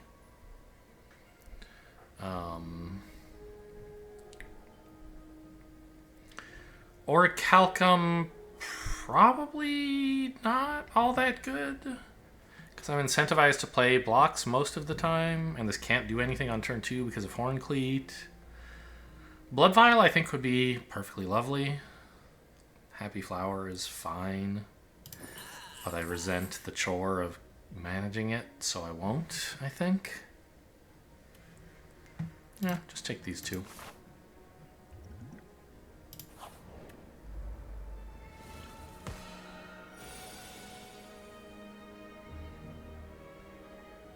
I don't see a reason to delay playing Prepared.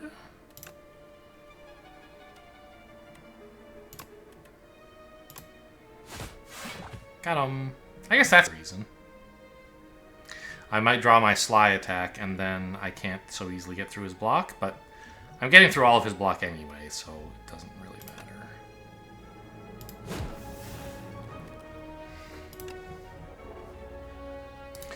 matter. Pen Nib should be respected.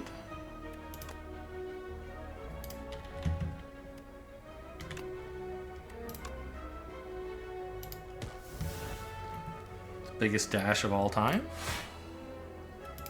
Even bigger than the one I had against Ceremonial Beast, which I claimed was the biggest of all time. Okay, I overblocked by 46, but what can you do?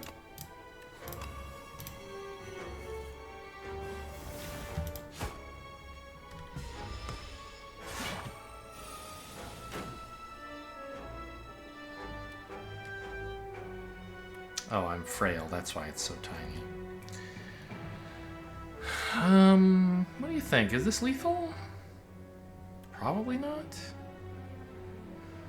This isn't an elite, so these really do only deal 4. So this is 12.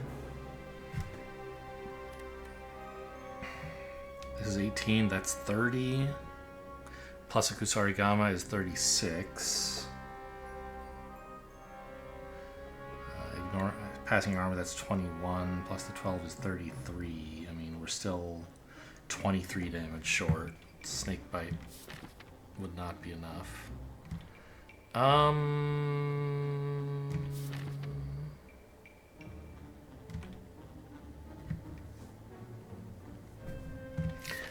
But among these cards, I see some pretty good stuff.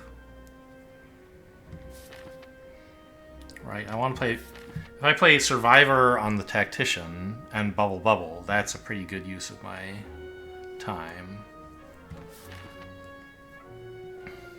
So that's accounting for 1 energy out of this hand.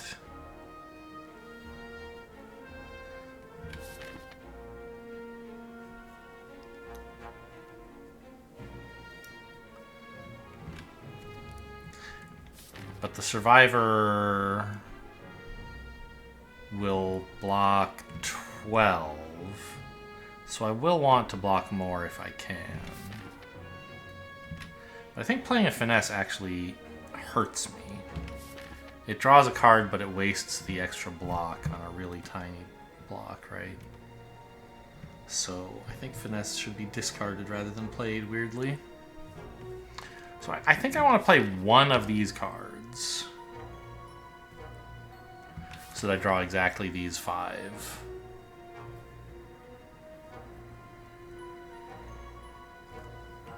I mean, I guess I could play none of them.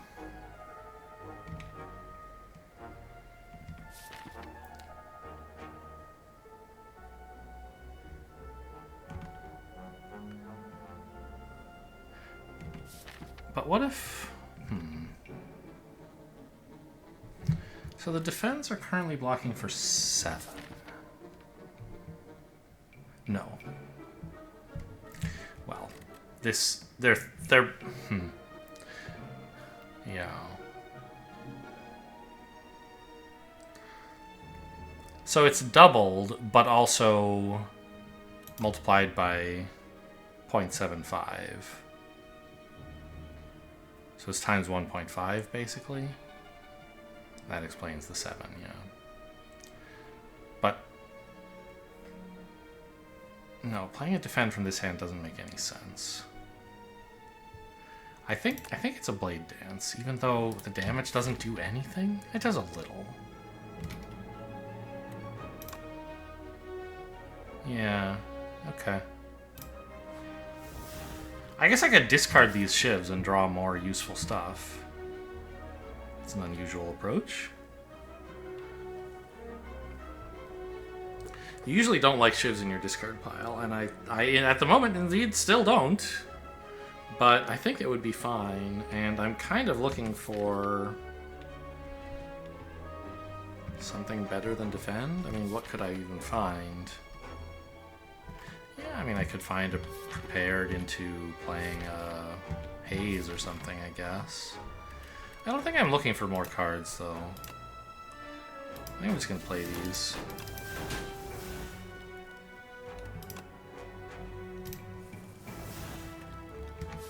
Whoops! I thought I was drawing all of these cards. Luckily, I got all the ones I wanted.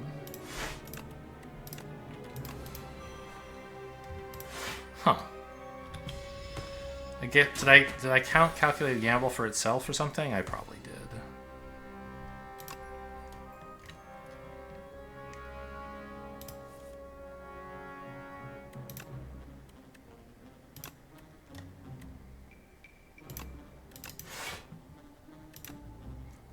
Pen Nib is on 5.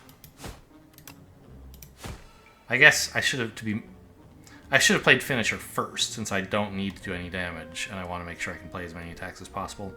It turns out I don't kill him with all the other attacks, so it wouldn't have mattered. But if the enemy had been at less health, I would have missed a Pen Nib charge there.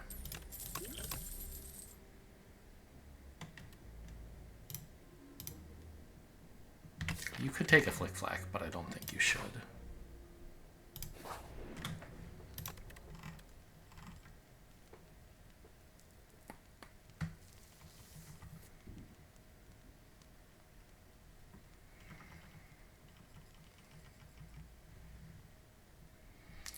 Snakebite, Tactician,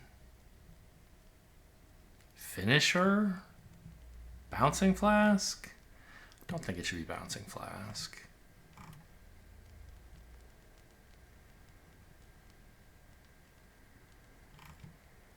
I don't really have trouble spending my energy, and I don't have that much trouble activating Tactician either. I think this is the play.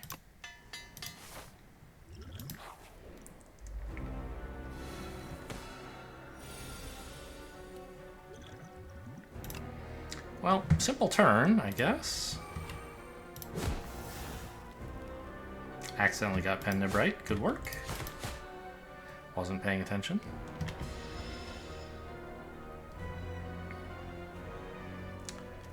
Yeah, you will not catch me drawing fewer cards, I don't think.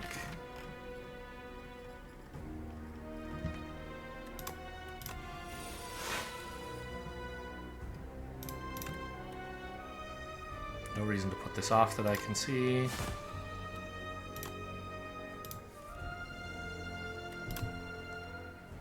Can't play all of this.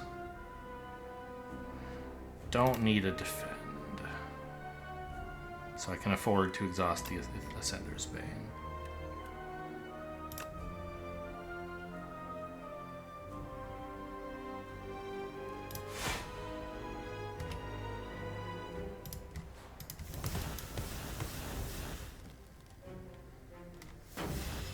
Maybe that could have been a turn to use a potion because of Reptile Trinket.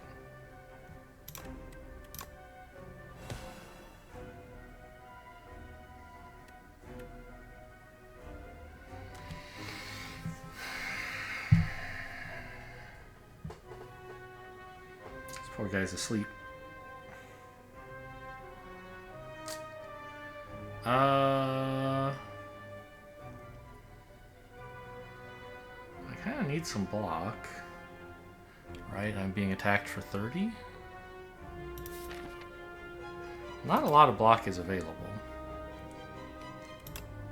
I mean, there's that, I guess. Now it's only 24.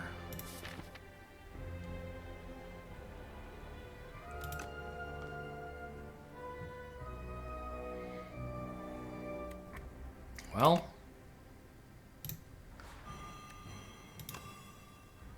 I guess you just block what you can.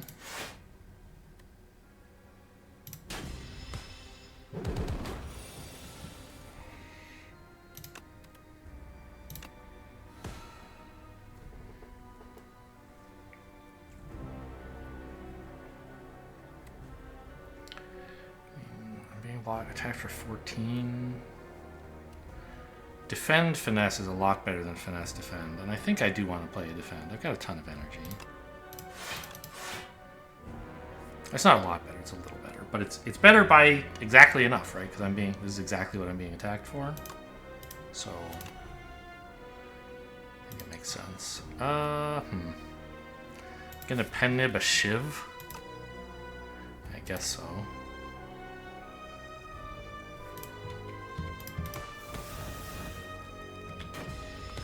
Better than not playing it to save the pen nib, because I don't have a lot of huge attacks to apply it to anyway.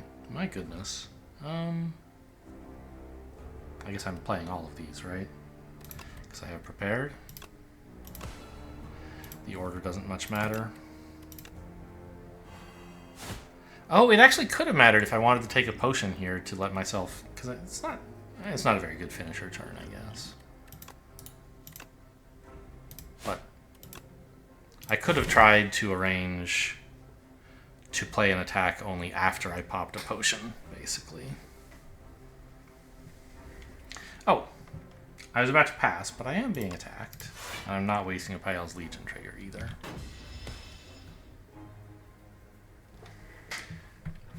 I don't think I want Sloth. I'm great at blocking, and I need to do all these other things.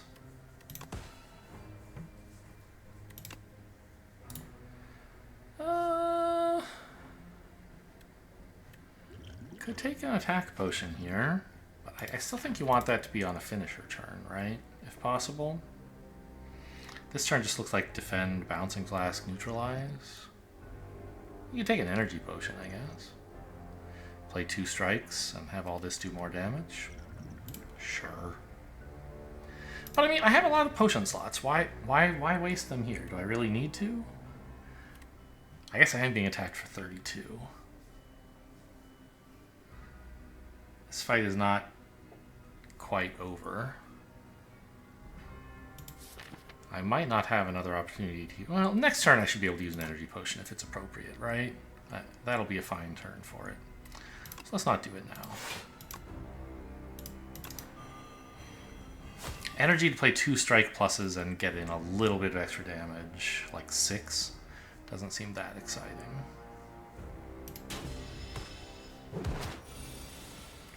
Oh, that's interesting. The 2 corruption stacks seemed like they applied... Disintegration stacks seemed to apply separately. Or no, I guess 3 was the total damage I took. Okay, it just looked like it was 2 different ticks for some reason. I don't need 2 calculated gambles, that's for sure. Well, it's kind of a lame potion turn, isn't it? And my poor Pyle's Legion guy is down and out. 13... 21 is 34. It's a lot. It's a lot. I can block for 21 easily. That seems like the plan. Still not much reason to use a potion. I'm close to dying here. Have I overdone it with the disintegration? I hope not.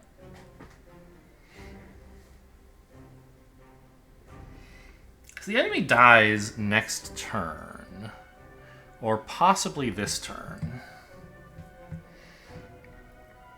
So I just need to live through the disintegration this turn and next turn, right? basically. I mean, he's attacking me this turn. I flew through both. Unless I kill him now. My attack count is a little low. I do have Pen Nib lining up, though. So I could, like, strike, hidden daggers, shiv, finisher, shiv, if I wanted.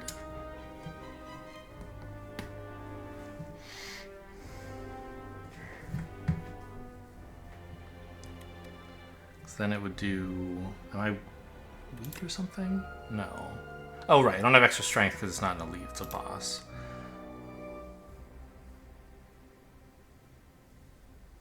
So this would be 9, 13, then double this would be 24,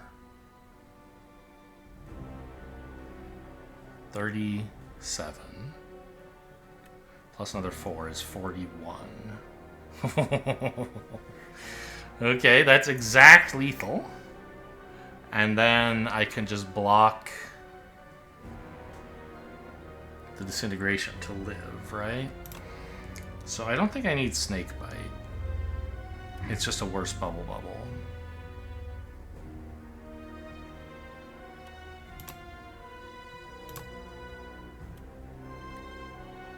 Okay. Oh, Mercury Hourglass too. Okay, so this is 9. Let's just count again.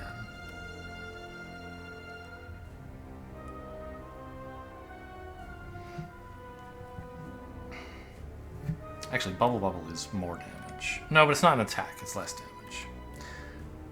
9 plus 4 is 13. Finisher, 12 twice. 24 more is 37. Then the next shiv is 41. Plus the poison, yeah. So then I just have to block, which defend finesse is 14. So that's plenty. And in fact, finesse defend is 13. So that's, I can draw first, I guess, and see if there's a better plan. There's not. That's fine. But I'll defend last, because I'm currently alive to disintegration. So I'll save the energy to make sure I definitely kill this guy in case I miscounted. That's 9, that's 7. Yeah, this is better. Oh, actually, well, right. Now I could avoid playing defend, play one more attack, I guess.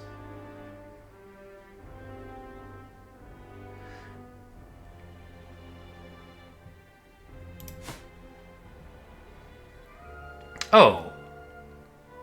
Right. Hidden Daggers needs to discard something, and now there's a slide card that attacks. So this is the play. And now actually doubling Finisher is bad. Because it'll do 24 anyway after 2 shivs, so I'd just be wasting some damage.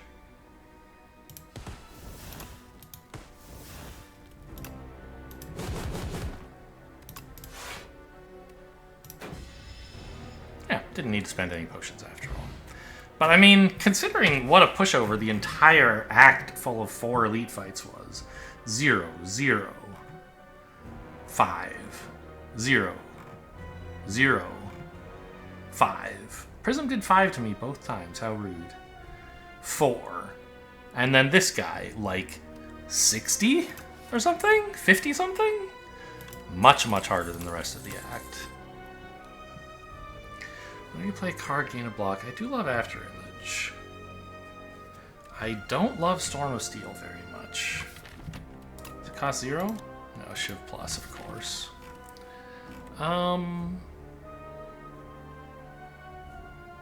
It's cute if you have stuff like Reflex to get you back into a turn, but I don't think just ending your turn with a bunch of Shivs is good very often.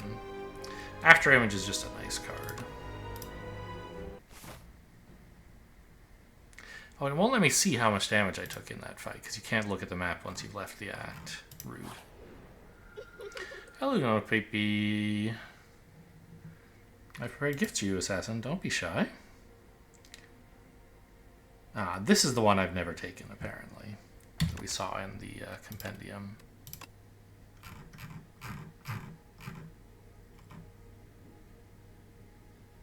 The other one is this, a box, which I don't seem to be offered today.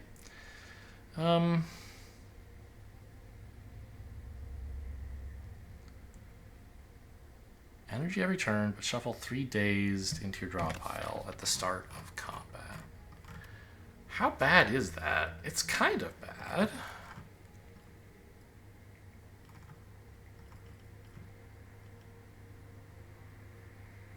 It's sort of adding 3 more Ascender's Banes. Right, because this is just a dazed that gets shuffled in on turn 1, kind of.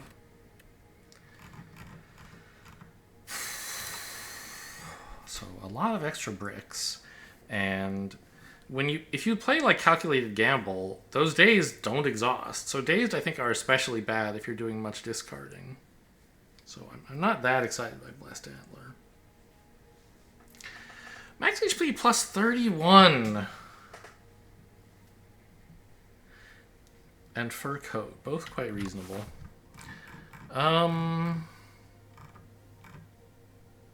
Test subject. Stage 3 of the test subject fight can be somewhat challenging. And so can phase 1 if you're playing a bunch of skills to block, right? So a big HP buffer is one way to solve those problems. But you could also obtain a big HP buffer by having no difficult fights. Like 63, for example, is probably enough. I don't need 90-something or 100, whatever. I guess it would be 94. Is it 31? Yeah, it is. I don't need 94 HP to take that subject, probably. But I'm going to take some chip damage throughout the act, probably, especially if I want to hunt down some elites. The most you could get is 3. And it's not an especially nice path to get 3, honestly.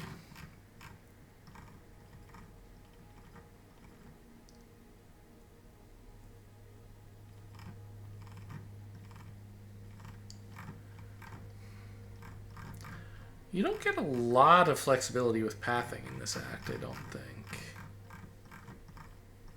So that sort of makes marking enemies worse, because it's harder to pick up like the marked fights and also accomplish whatever your other objectives are. I kind of like just going left side here, but I don't really want to fight 2 elites.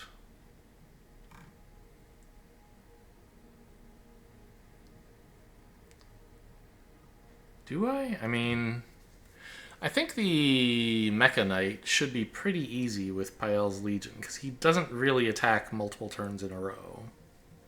So you should be able to save up your Legion for his big attacks. I guess there are burns to block, though, so maybe that sort of counteracts that idea. Soul Nexus is usually a pushover, and I don't see why it would be any different today. The Knights always kind of scare me, because you need, like, AoE damage, and all I really have is 1 haze.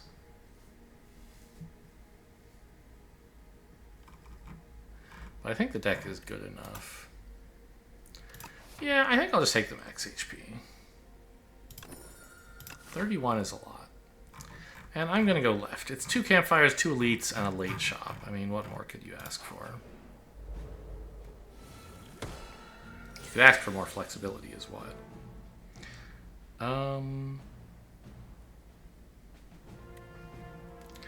28. Well, okay. I mean, that's enough. That means I don't have to play Survivor, right? Because I can discard the Tactician anyway.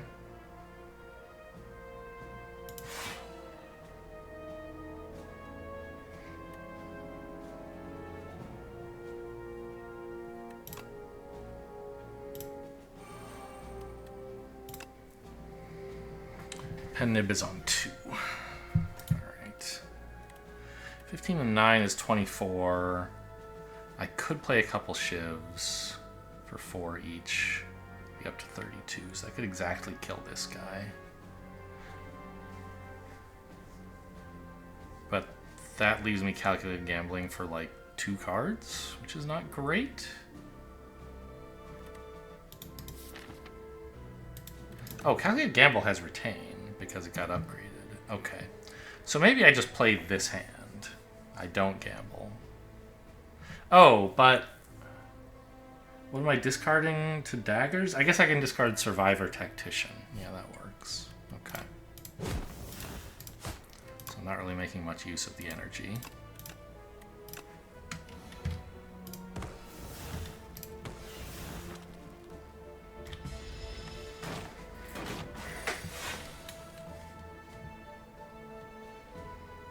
None of these are sly. I will discard Greed, therefore.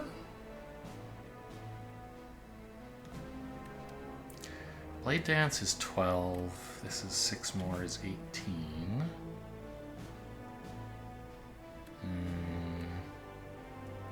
12, and this is 10 more? That's 22 exactly, I guess.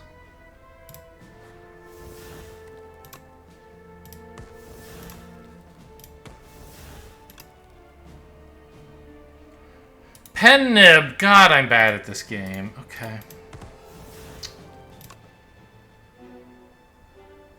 Well, I'll just kill you, actually, because I don't need the block. At least I managed to get Pen Nib value. I should have probably aimed my shivs a little better, but this is fine.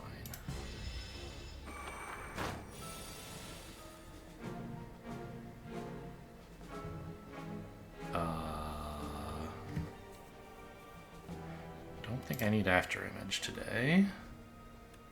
Well, I certainly don't need Bouncing Flask, do I? What am I playing? Like, well, Bouncing Flask might be my best card. I don't need Defend because I'm killing you. Great.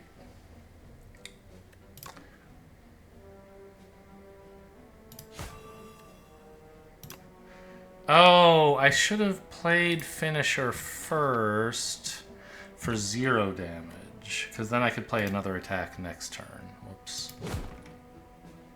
Well, I might be able to still. There we go.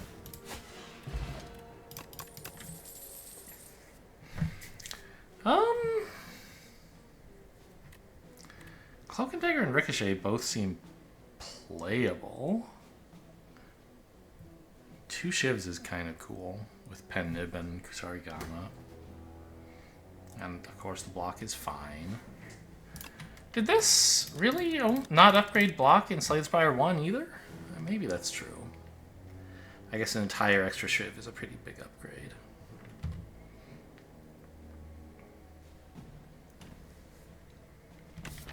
I think we have enough discard that it would be better to just take a Sly card, though.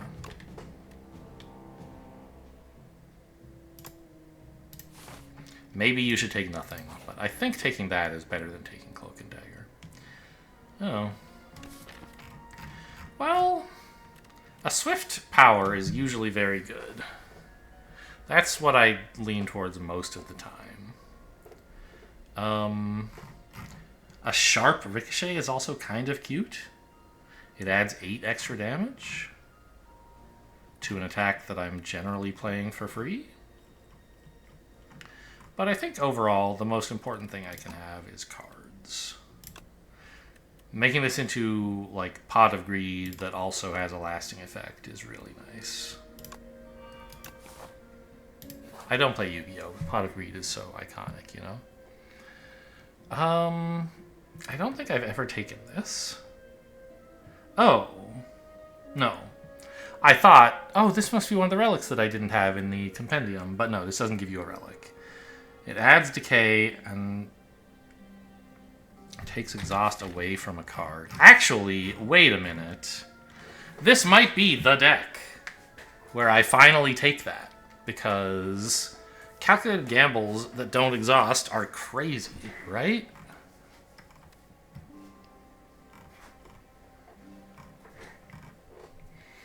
I think that's true. I mean, on the other hand, Forgotten Soul, I have a few shivs, Ascender's Bane, haha, a couple calculated gambles, I mean, it's not very much, but it is some damage. No, I think we're taking Confront with Truth today. Definitely my first time taking this. Oh, Backstab too. Missed that. Oh, and of course the Blade Dance itself exhausts, but... yeah, what a card. Can you believe they let you just upgrade into this in the original Slay the Spire? It wasn't as good then, because Sly didn't exist. But it was still good. Hello, where are my calculated gambles? Might just distill chaos into one, I suppose. That's a risky play. I mean, I want to play Bouncing Flask Bubble Bubble, but I also want to block. And I want to play After Image. Okay, maybe this is Energy Potion time then.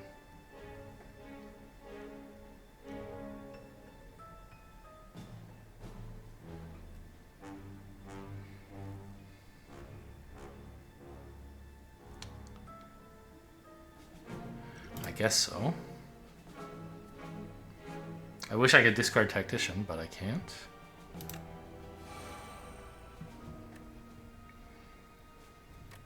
Now, am I playing After Image or Bubble Bubble is my second play for turn? I think probably Bubble Bubble, so let's do this first. Okay, I get my choice of who to apply the poison to. You generally want to kill the front guy first, because if you kill the back guy, the front guy starts attacking you more anyway.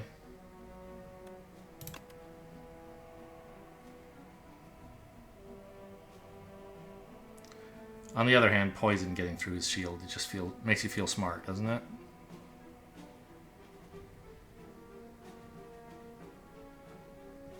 Yeah, since I'll be aiming attacks here, let's... I don't know. I don't think it's a super important decision.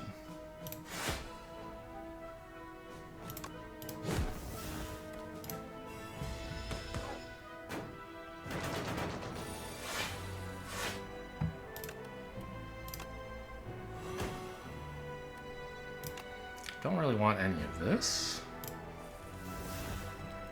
Or this, to be honest. Okay. Could we draw something relevant? Thank you. Not that that was all that great. We got there in the end. Okay, and they're both dead. So let's work on Pen Nib.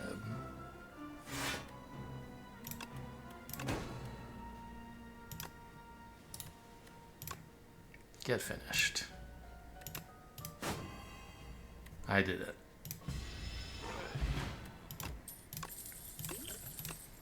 Oh, who's the... Oh, it's test subject, right?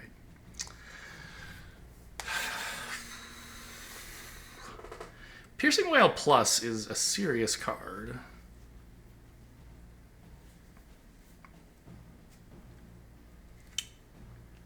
Elite fights coming up could include the Knights, against whom it would be quite good. Mecha Knight is pretty bad. Soul Nexus, probably good. He does a lot of attack ×4. Test Subject, he has some multi-attacks, especially in his second phase. It's probably playable. I mean, Ricochet is pretty good in this deck too, I think, but I don't really need more of it.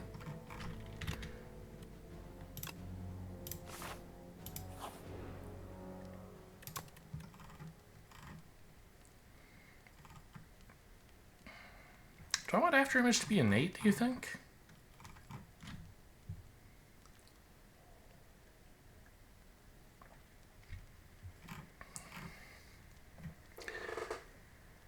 Turn 1 is a turn when I'm not under much pressure against anybody because my first block card is quadrupled.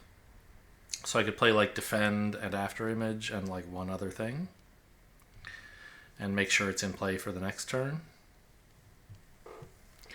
But I'm not exactly like struggling to block for the next few turns. I think I can just wait until after image arrives naturally.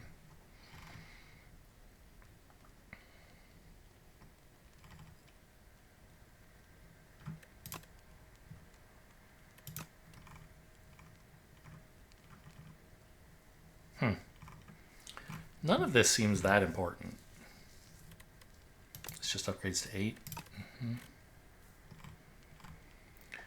I mean, upgrading Haze to do 2 extra poison, sure, I guess.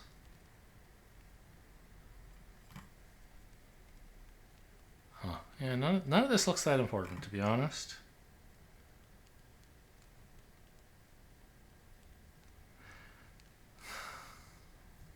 Just backstab to make sure hallway fights are that much easier. But I'm not really having trouble in those.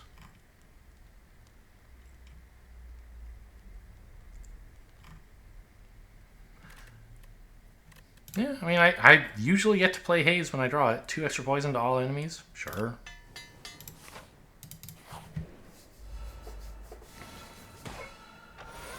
Okay, how did I feel about this fight? I don't remember. By the way, I didn't make this... What? Oh. It's like, wait, I didn't upgrade that. But I was like, it's kind of funny because it is actually the first card I drew. It's right after backstab, and I'm like, oh, how funny. I didn't make it an 8, but it's still my first card. But then I looked, and it is an 8, but I don't think it was able to time travel back and like have Bellows upgrade it to be an 8 and then draw it first. I just happened to draw it first, and then as a result of that, it gained an 8. Kind of funny. Yeah, I mean, turn 1 is pretty obvious, right?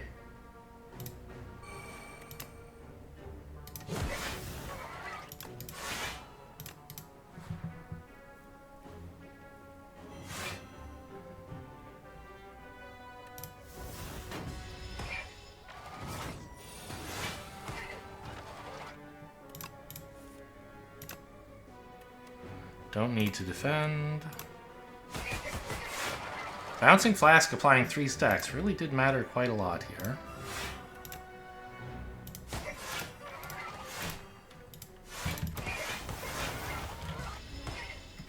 Because it's 4 stacks. I needed all of them to get to this guy. Blade Dance is not very good when your hand is full, so I think we just full pitch. Sad none of it was Sly, but what can you do? Be nice to gain no block from cards this turn. Which means I have to forego the finesse, but I think that's fine. I'll just gamble this whole hand away, basically.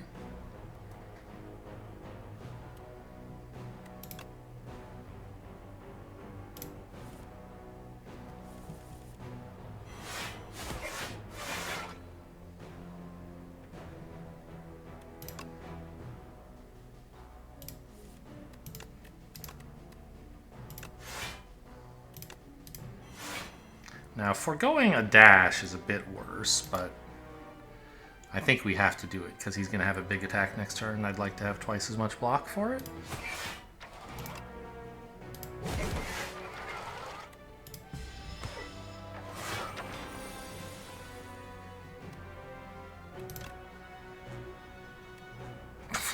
Hello? This hand sucks.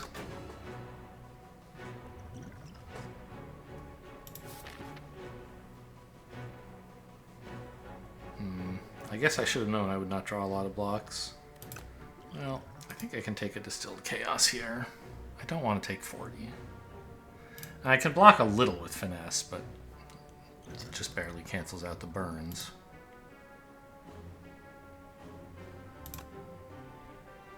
There's a defend, okay. That was a curse. Okay.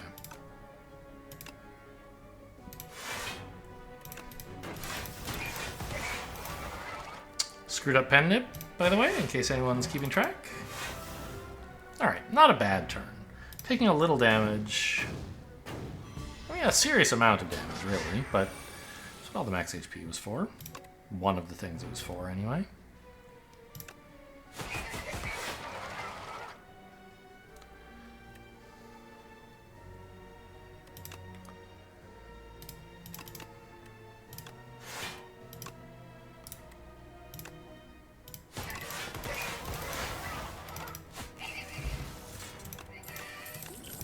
Well, should have taken the cards. Looked at the cards first, at least. Ooh, well-laid plans.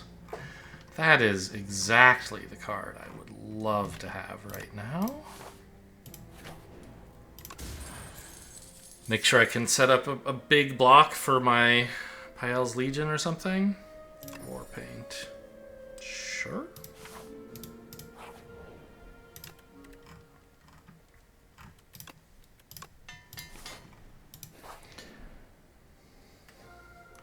This is the relic I've never taken, and that we saw at the mushroom in my list of event relics in the compendium.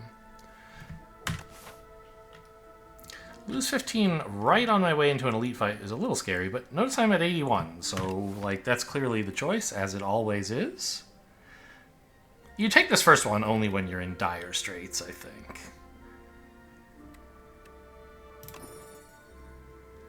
Sure. Actually, upgrading Backstab is just horrible because of Bellows. It's always in my opening hand, so it's always upgraded. So that one was wasted. But, I mean, Survivor's nice, and what was the other one? A Defend or something? No. A Strike?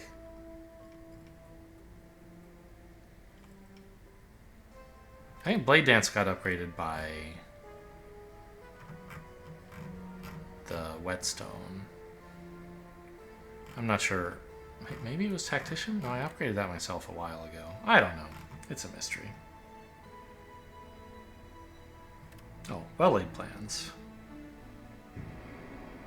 I haven't... No, I upgraded that myself like 5 seconds ago. Alright, I don't know. Okay, this fight looks pretty good.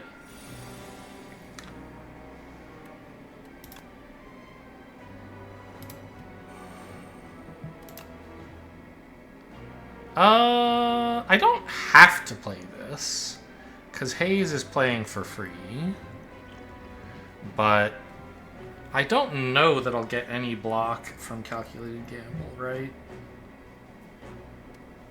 So I think I should Survivor the Haze, just to be sure.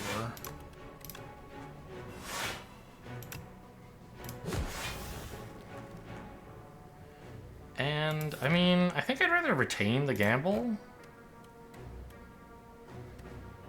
Like, I could play it here and draw 2 cards to spend my 2 energy on, and they might be relevant, but they might not be. Like, I might hit Bubble Bubble, for example, right? Oh, he's poisoned. You know what? There's not a lot of misses here. I think it would be nice to have this for next turn, but it's also nice to spend the 2 energy. Yeah, this is great. Definitely regretless here. I know I'm wasting 1 energy still, but I think this is a great keep.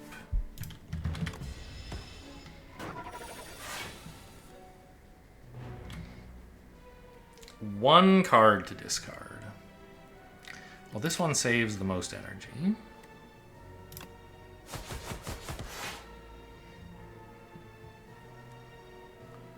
This sets up a good pen nib. I guess this is my only block for the turn. Well, in my hand. There might be more under it. There wasn't.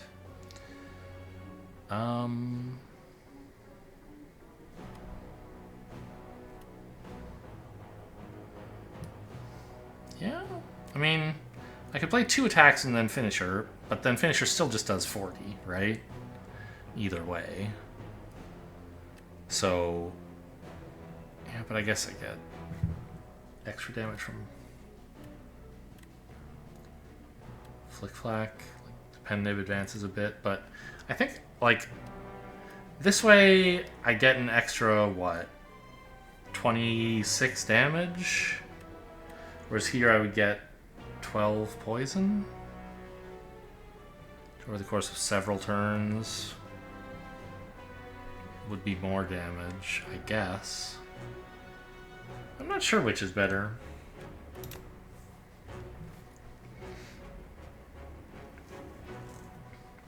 12 damage. If the fight ends next turn, this is less damage than the attacks. But if it goes any longer, which it will, it's more damage. But fewer pen nib charges, if that's relevant? I don't think it's super relevant.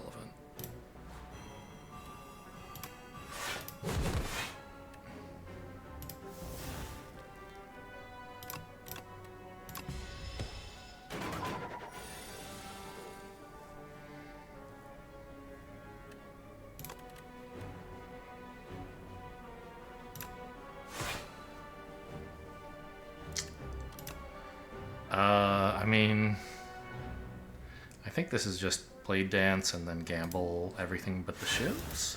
I could gamble the shivs, but I think drawing shivs is so bad. And playing them isn't the end of the world. Like, that's something you do when you don't care about your next shuffle. But here, the fight might go a bit longer. I don't think I'm so desperate that I should shuffle the shivs in just to get a better hand this turn.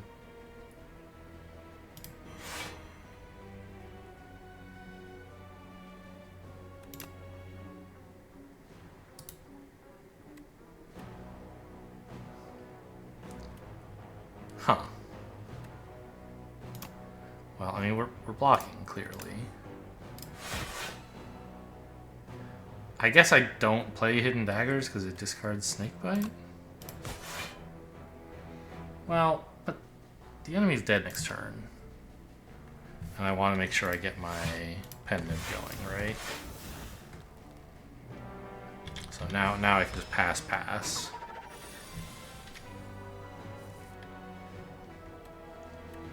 It's yellow, but don't be fooled. It would mess up your pen nib.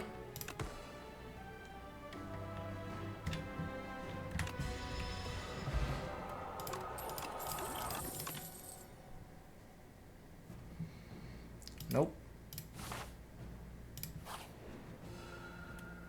Oh, I got meal ticket at some point. That's nice. I was thinking I might have to rest.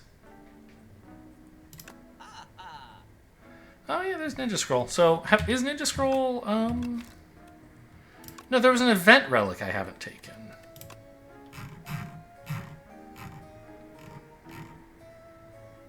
I thought this might be Ninja Scroll, but...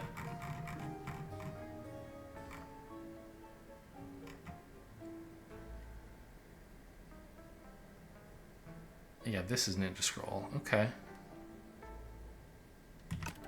Wow, I've never taken Runic Capacitor, really? Okay. Pocket Watch, probably not very good for me. But, I mean, you know, sometimes. There are turns when I don't play very many cards, and it would be really nice to Pocket Watch, but most of the time, that's not going to work. Ninja Scroll for 3 shivs. I mean, it's not horrible. What's this other one? Bag of Marbles. Ooh, that's nice. It would be 457 to take both, so I can't do that. One vulnerable to all enemies when I'm starting every combat with a backstab plus. I mean, that's already 7 damage. Right? Plus anything else I can do with my other attacks.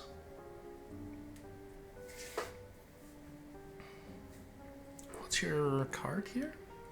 Draw until your hand is full. Exhaust.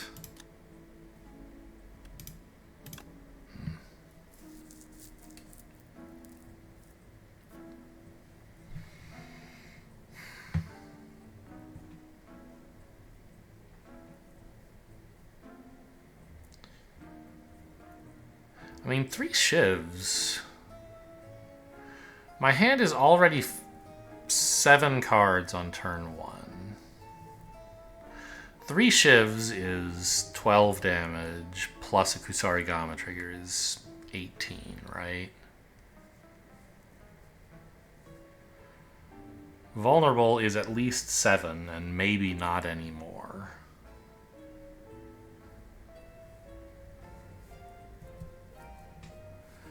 Anything else going on in my relic bar that would...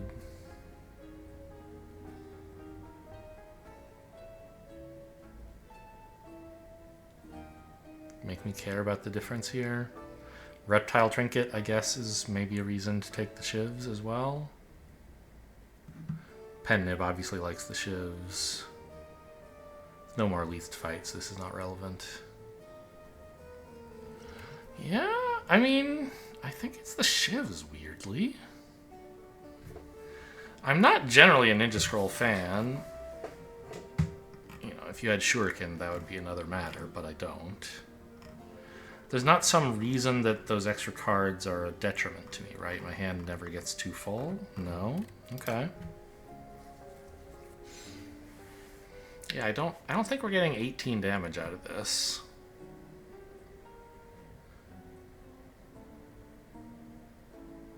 Well, we're getting 7 out of just the backstab.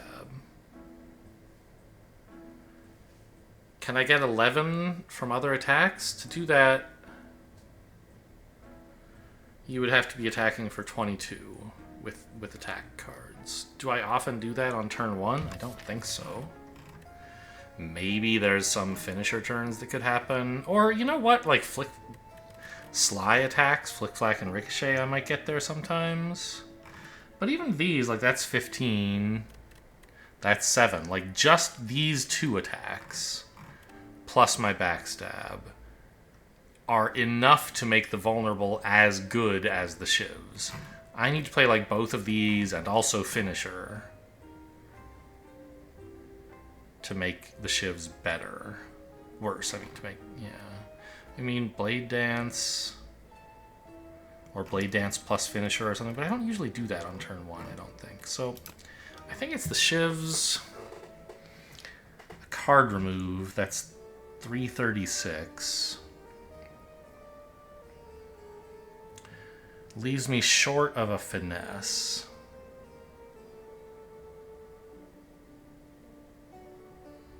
By how much?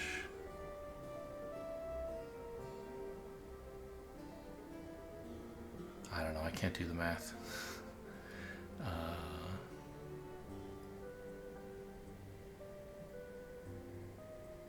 16 maybe?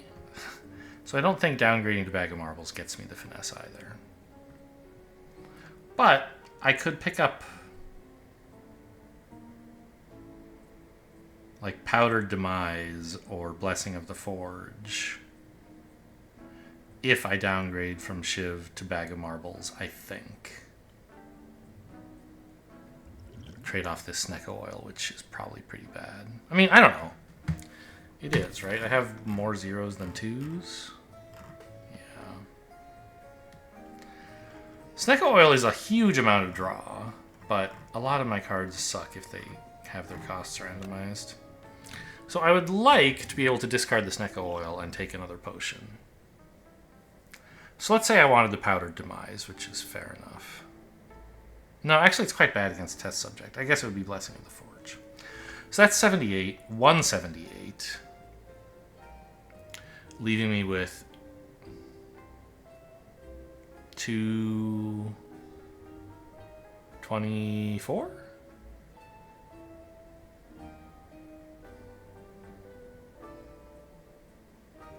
I think so. No, 224 plus 78. Yeah. So I could just squeeze in a Bag of Marbles if I did that. Okay, that's a good enough reason for me.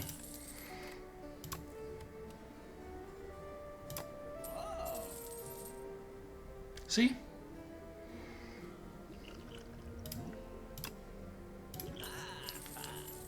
And now I can't afford the 15 gold difference to upgrade to Ninja Scroll. If indeed Ninja Scroll was an upgrade, which I think it would be. Oh, I would love for you to simply perish.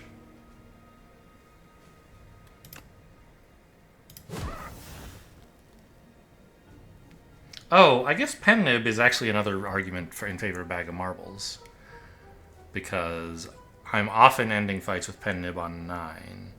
So that the backstab does 30. And so then the Bag of Marbles is already 15 damage. Which is almost as much as the shivs. Interesting. I think I should block this turn. I don't think like Piercing Whale no block makes a lot of sense.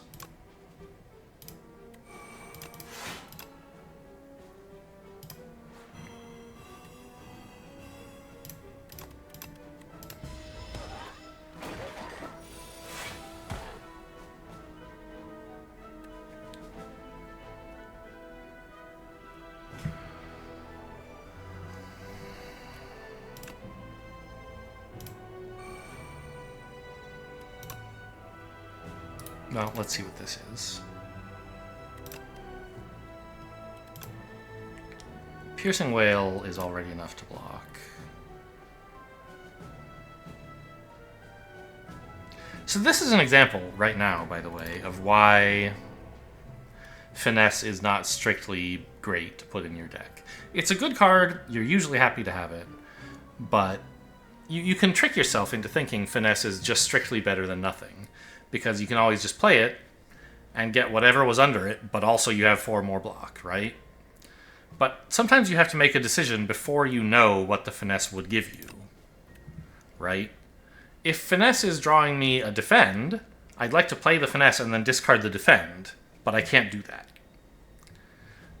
Because I have to discard before I can play Finesse. So, you know, or what if the Finesse was going to draw me a Sly card, right? Even more impactful. I can't discard the Finesse and get the Sly card's value. So, I mean, I think it's pretty rare that I would get a deck where I would say, no thanks, I don't want Finesse. But it's not just like an obvious auto-include if they offered it to you for free every time. There are probably decks, like if you had a ton of Sly cards and a ton of like prepareds, you might say, you know what, Finesse is going to be dead a lot of the time. Well, but you could discard your other Sly cards, then play Finesse and draw more relevant stuff. I don't know. There's some density where that becomes a problem, I guess. I just don't know what it is. So, I kind of want... I guess I don't need Neutralize. I don't know what's under Finesse. I wish I could look, but I can't.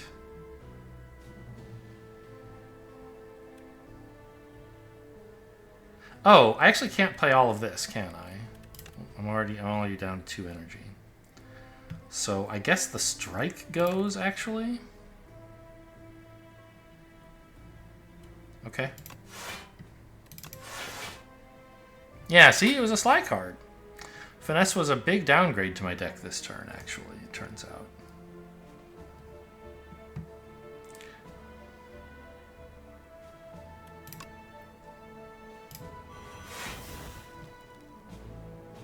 Oh, it doesn't fully block because they... Yeah, it does. It's only 13. I'm at 21. Okay. Oh, I guess I can discard Flick Flack still to the Hidden Daggers. As long as I don't play the Neutralize.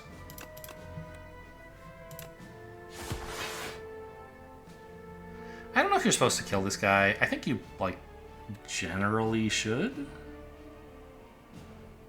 Unless you think you can just kill this guy with no problems, which I don't think I'm quite there.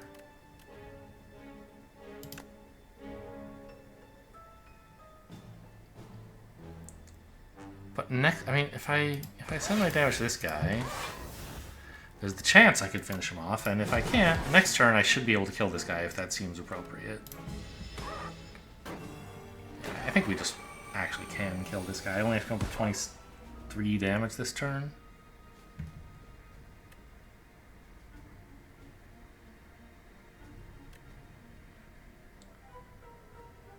Yeah, okay, that'll do it.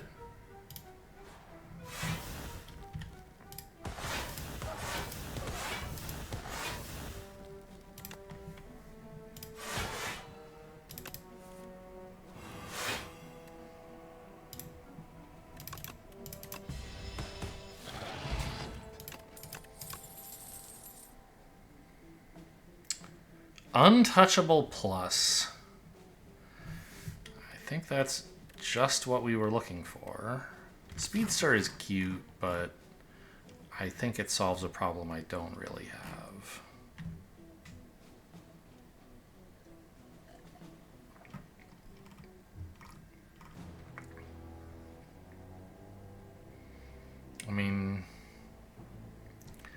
The boss is not... I mean, I don't know. I'm not really relying on poison damage or attack damage. I do a good mix of both.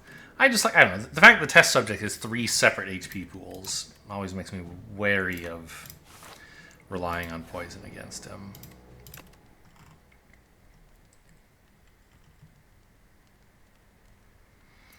Well... I don't know that any of these upgrades are better than 23 HP, so I'm going to take the HP.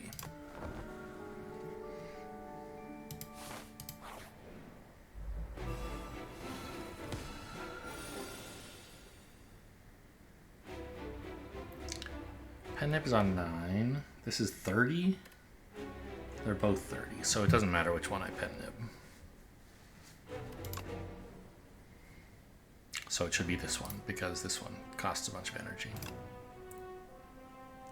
He's already vulnerable. Oh, I have a strength potion. I guess in theory you could want to wait on this because of Reptile Trinket, but I'm pretty sure it's now is the moment.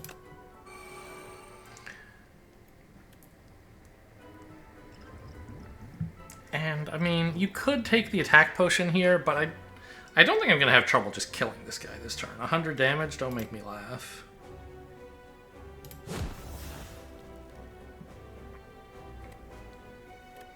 Right, like this is already 40. I don't even really have to waste time bouncing flasking, you know? I'll find something.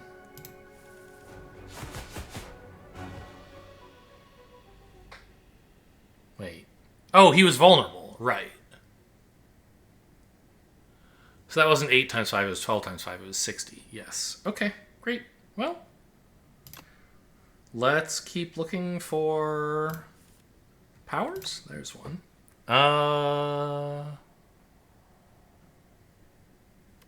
What do I want to wet-laid plans? I think Survivor, and therefore probably not this. Survivor Dash, maybe? I think that counts as playing an attack. Yeah, all enemies. There aren't any, but sure, you can still do it. Don't play a card. That would mess up your Legion.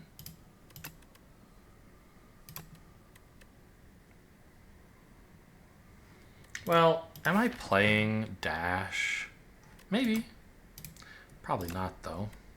But am I playing Survivor and Defend? Definitely not. This way I have a choice between 2 reasonable Defend cards, depending on what he's threatening me with.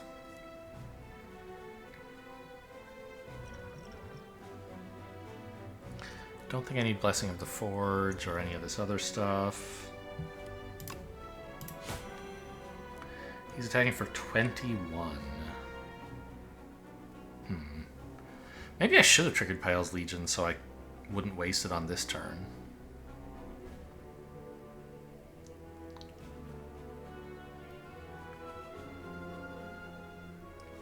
It's pretty hard to not spend it this turn, huh? I guess I could shackle him. Seems a bit of a waste.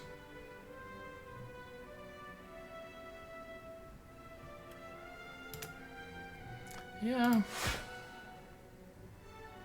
Oh, right. It also wasted my Vambrace.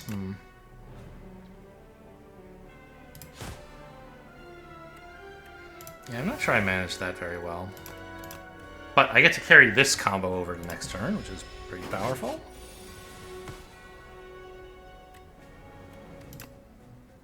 No, After Image first.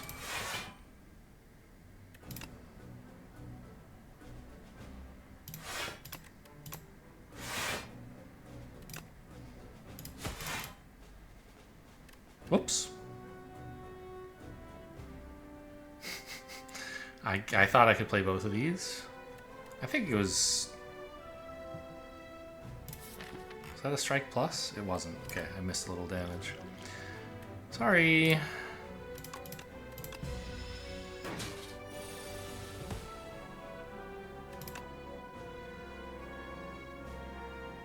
I know what I'm drawing. Okay, no reason not to draw them, I guess. Oh, is there? Pretty annoying I can't discard anything here. It's a little tricky to clear my hand, isn't it? I guess I'm playing a defend.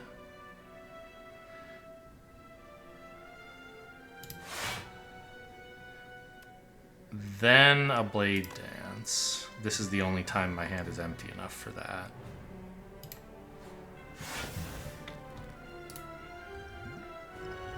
I think I'm shackling him because I can't really block all 40 of this very well. Perfect.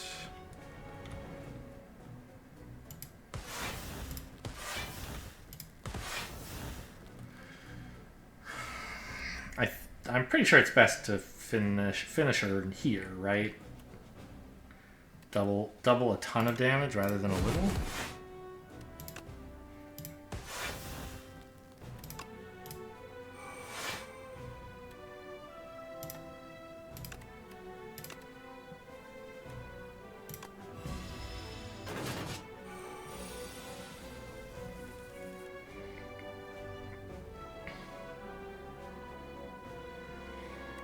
This one?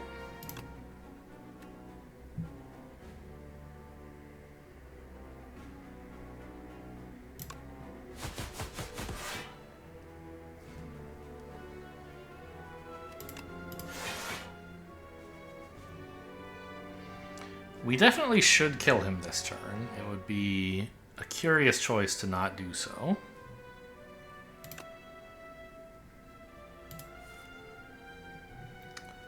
Flick-Flack kind of solves the problem, I think. Flick-Flack Haze, actually, because then I can bring Bouncing Flask with me and maybe neutralize for next turn. Yeah, that makes sense.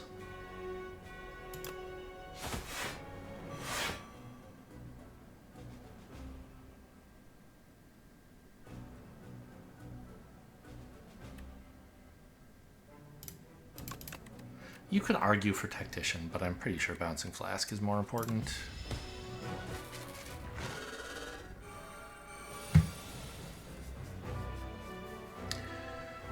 Oh, I guess with Tools of the Trade, maybe... No, I don't know. Getting Poison is really good here.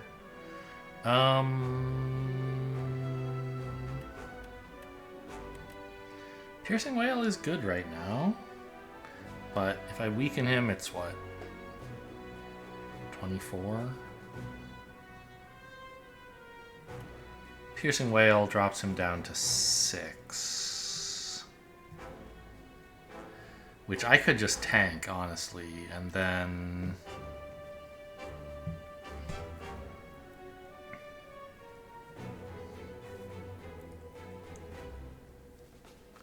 Then what? Then, I'd have Pyle's Legion for next turn. But I don't think he attacks next turn. I always forget his exact pattern. But I think the burns are next, right?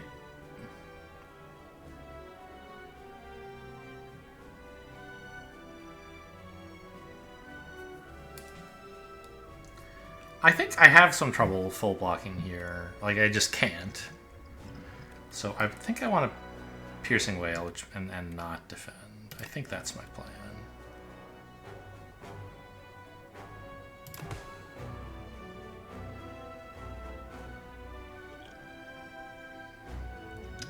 And it's probably a fine... No, he's intangible. Don't take an attack potion this turn.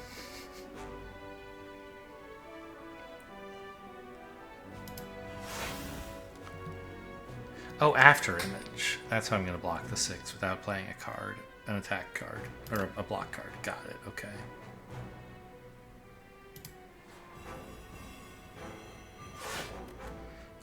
I'm not blocking all of it necessarily, but I get most of it.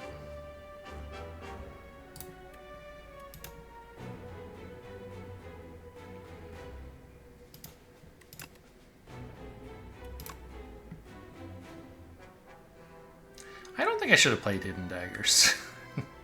I think these cards are better to retain. Oh well.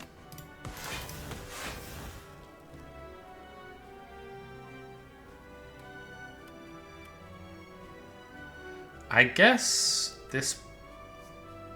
If I play this, I take no damage instead of 1, but I don't get to extend his weak for as long. Yeah, so I keep this card, please. I'll take 1. I don't... Okay, there is a big attack coming. I don't feel like I need to stunt on this guy by taking 0 damage. I'm just gonna, you know, try to win. If you don't mind.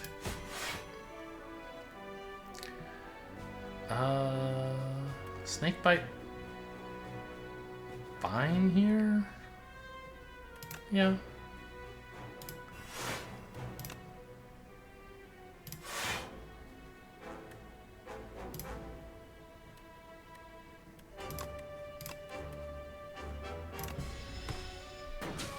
Now the burns? Okay.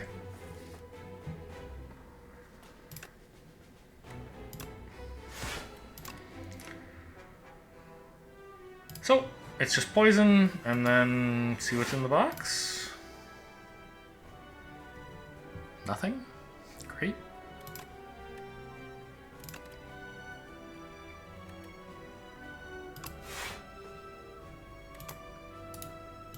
I thought I had no energy. Why do I have all this energy? Didn't I just play Bouncing Flask? Why do I still have 3? What gave me a bunch of energy this turn? Did I not play Bouncing Flask?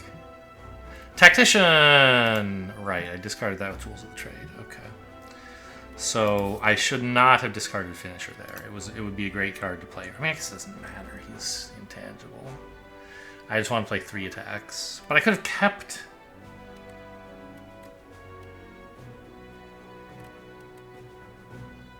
Why does this still have Retain?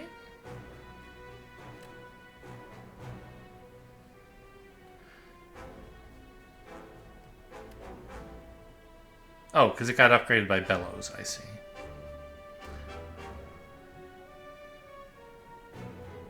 Yeah, I could have kept Finisher this turn.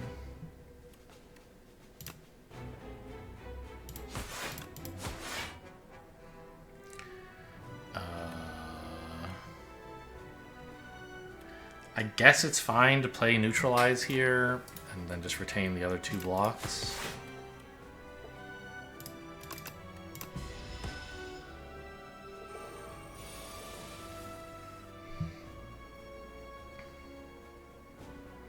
Don't think I need this Greed, although it does shuffle it back in. Well, I mean, most of this is getting shuffled back in when I finally play a gamble, right? So, well, maybe I don't play one. Just block 22 and Snakebite or Bubble Bubble or something? Yeah. Okay. Ah! You!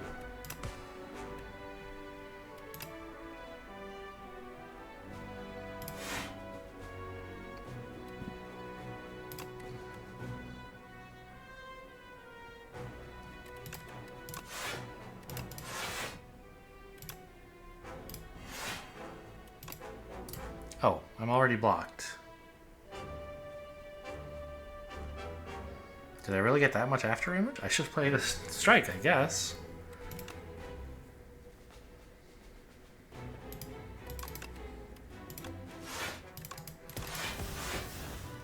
Great pen nib. Great work.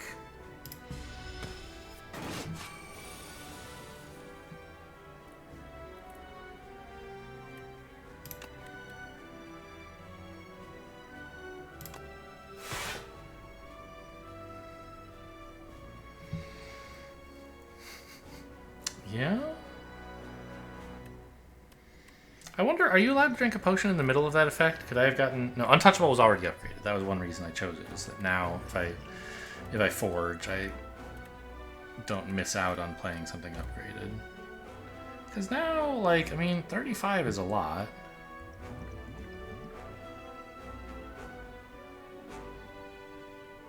I kind of want to play some Defends and a gamble.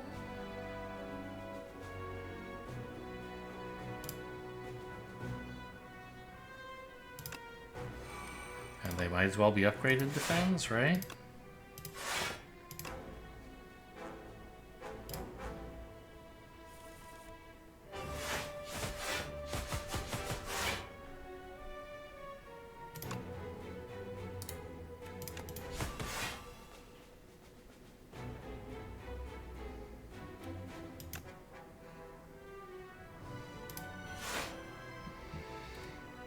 This seems like a good keep.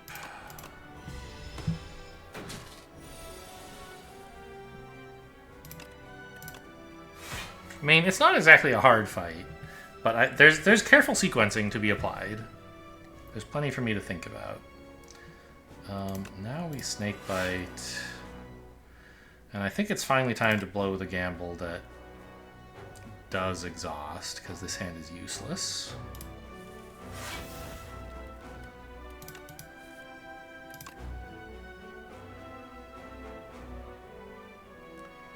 What am I keeping for next turn?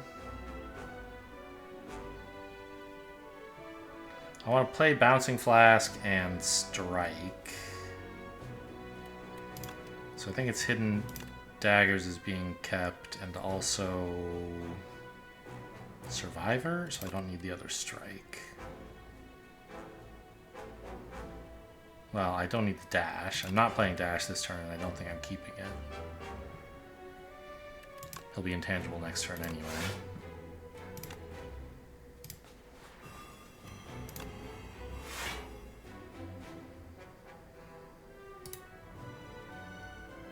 I could play the Hidden Daggers now instead of playing a Strike. I guess that's worse.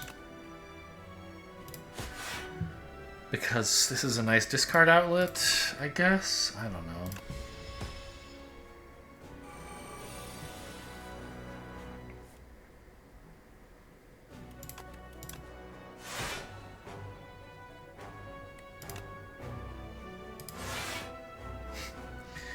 Pretty useless hand, I suppose. But still functions.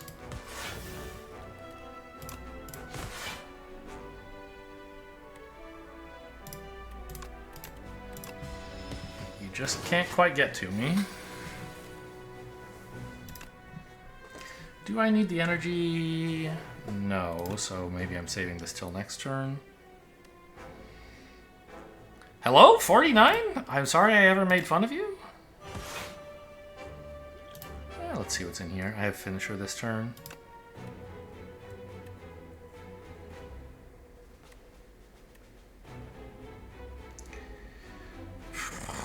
I mean, this is 2 attacks, but if I ever draw them again, I obviously would much prefer to have Flick Flack. I mean, I guess the fight is over, so it just doesn't matter, right? Okay, fine. Great Bendiv, as usual. Good. Glad we're having a thematic finish here.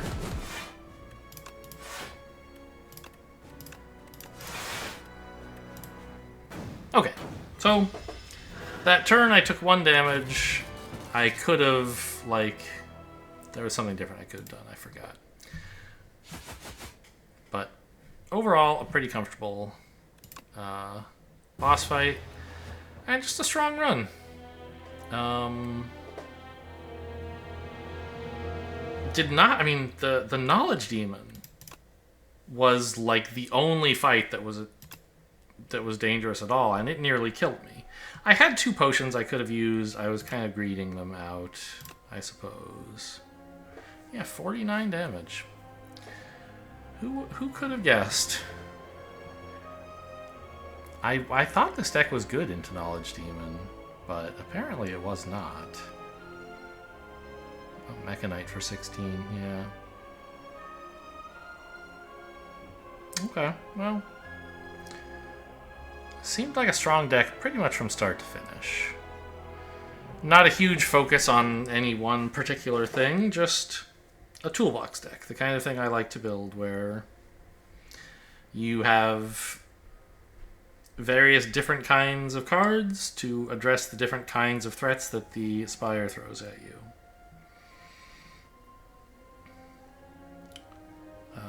You know, towards the end, it turned into more of a Sly deck than it had been, but I think that's pretty normal.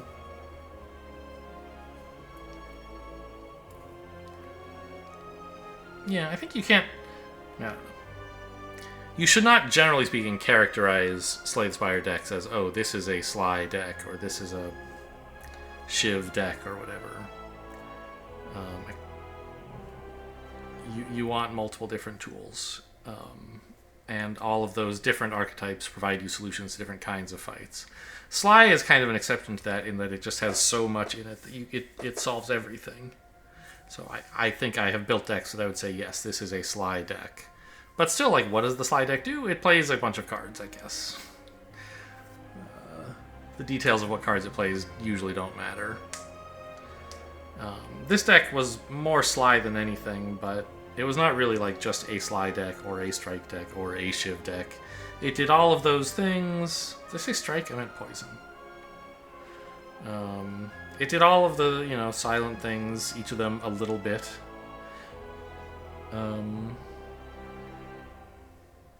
Well-Laid Plans was an amazing pickup. That really helped. Untouchable was good, but didn't really matter. Well, and Pyle's Legion was good. Nice to have. I'm glad I've added it to the collection of relics that I have ever taken.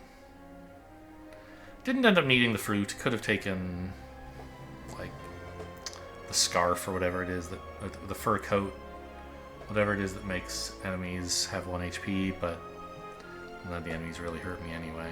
So I think like my total damage from the whole act was less than 31. Not quite, I guess. Oh, this one doesn't count. From combats, though, yeah. So I got more HP from the fruit than I would have gotten from enemies anyway. Alright, well, an easy run. Sure. Nice to have Ascension 8 handled comfortably. Hope you guys enjoyed. Thanks for watching, and I'll see you next time.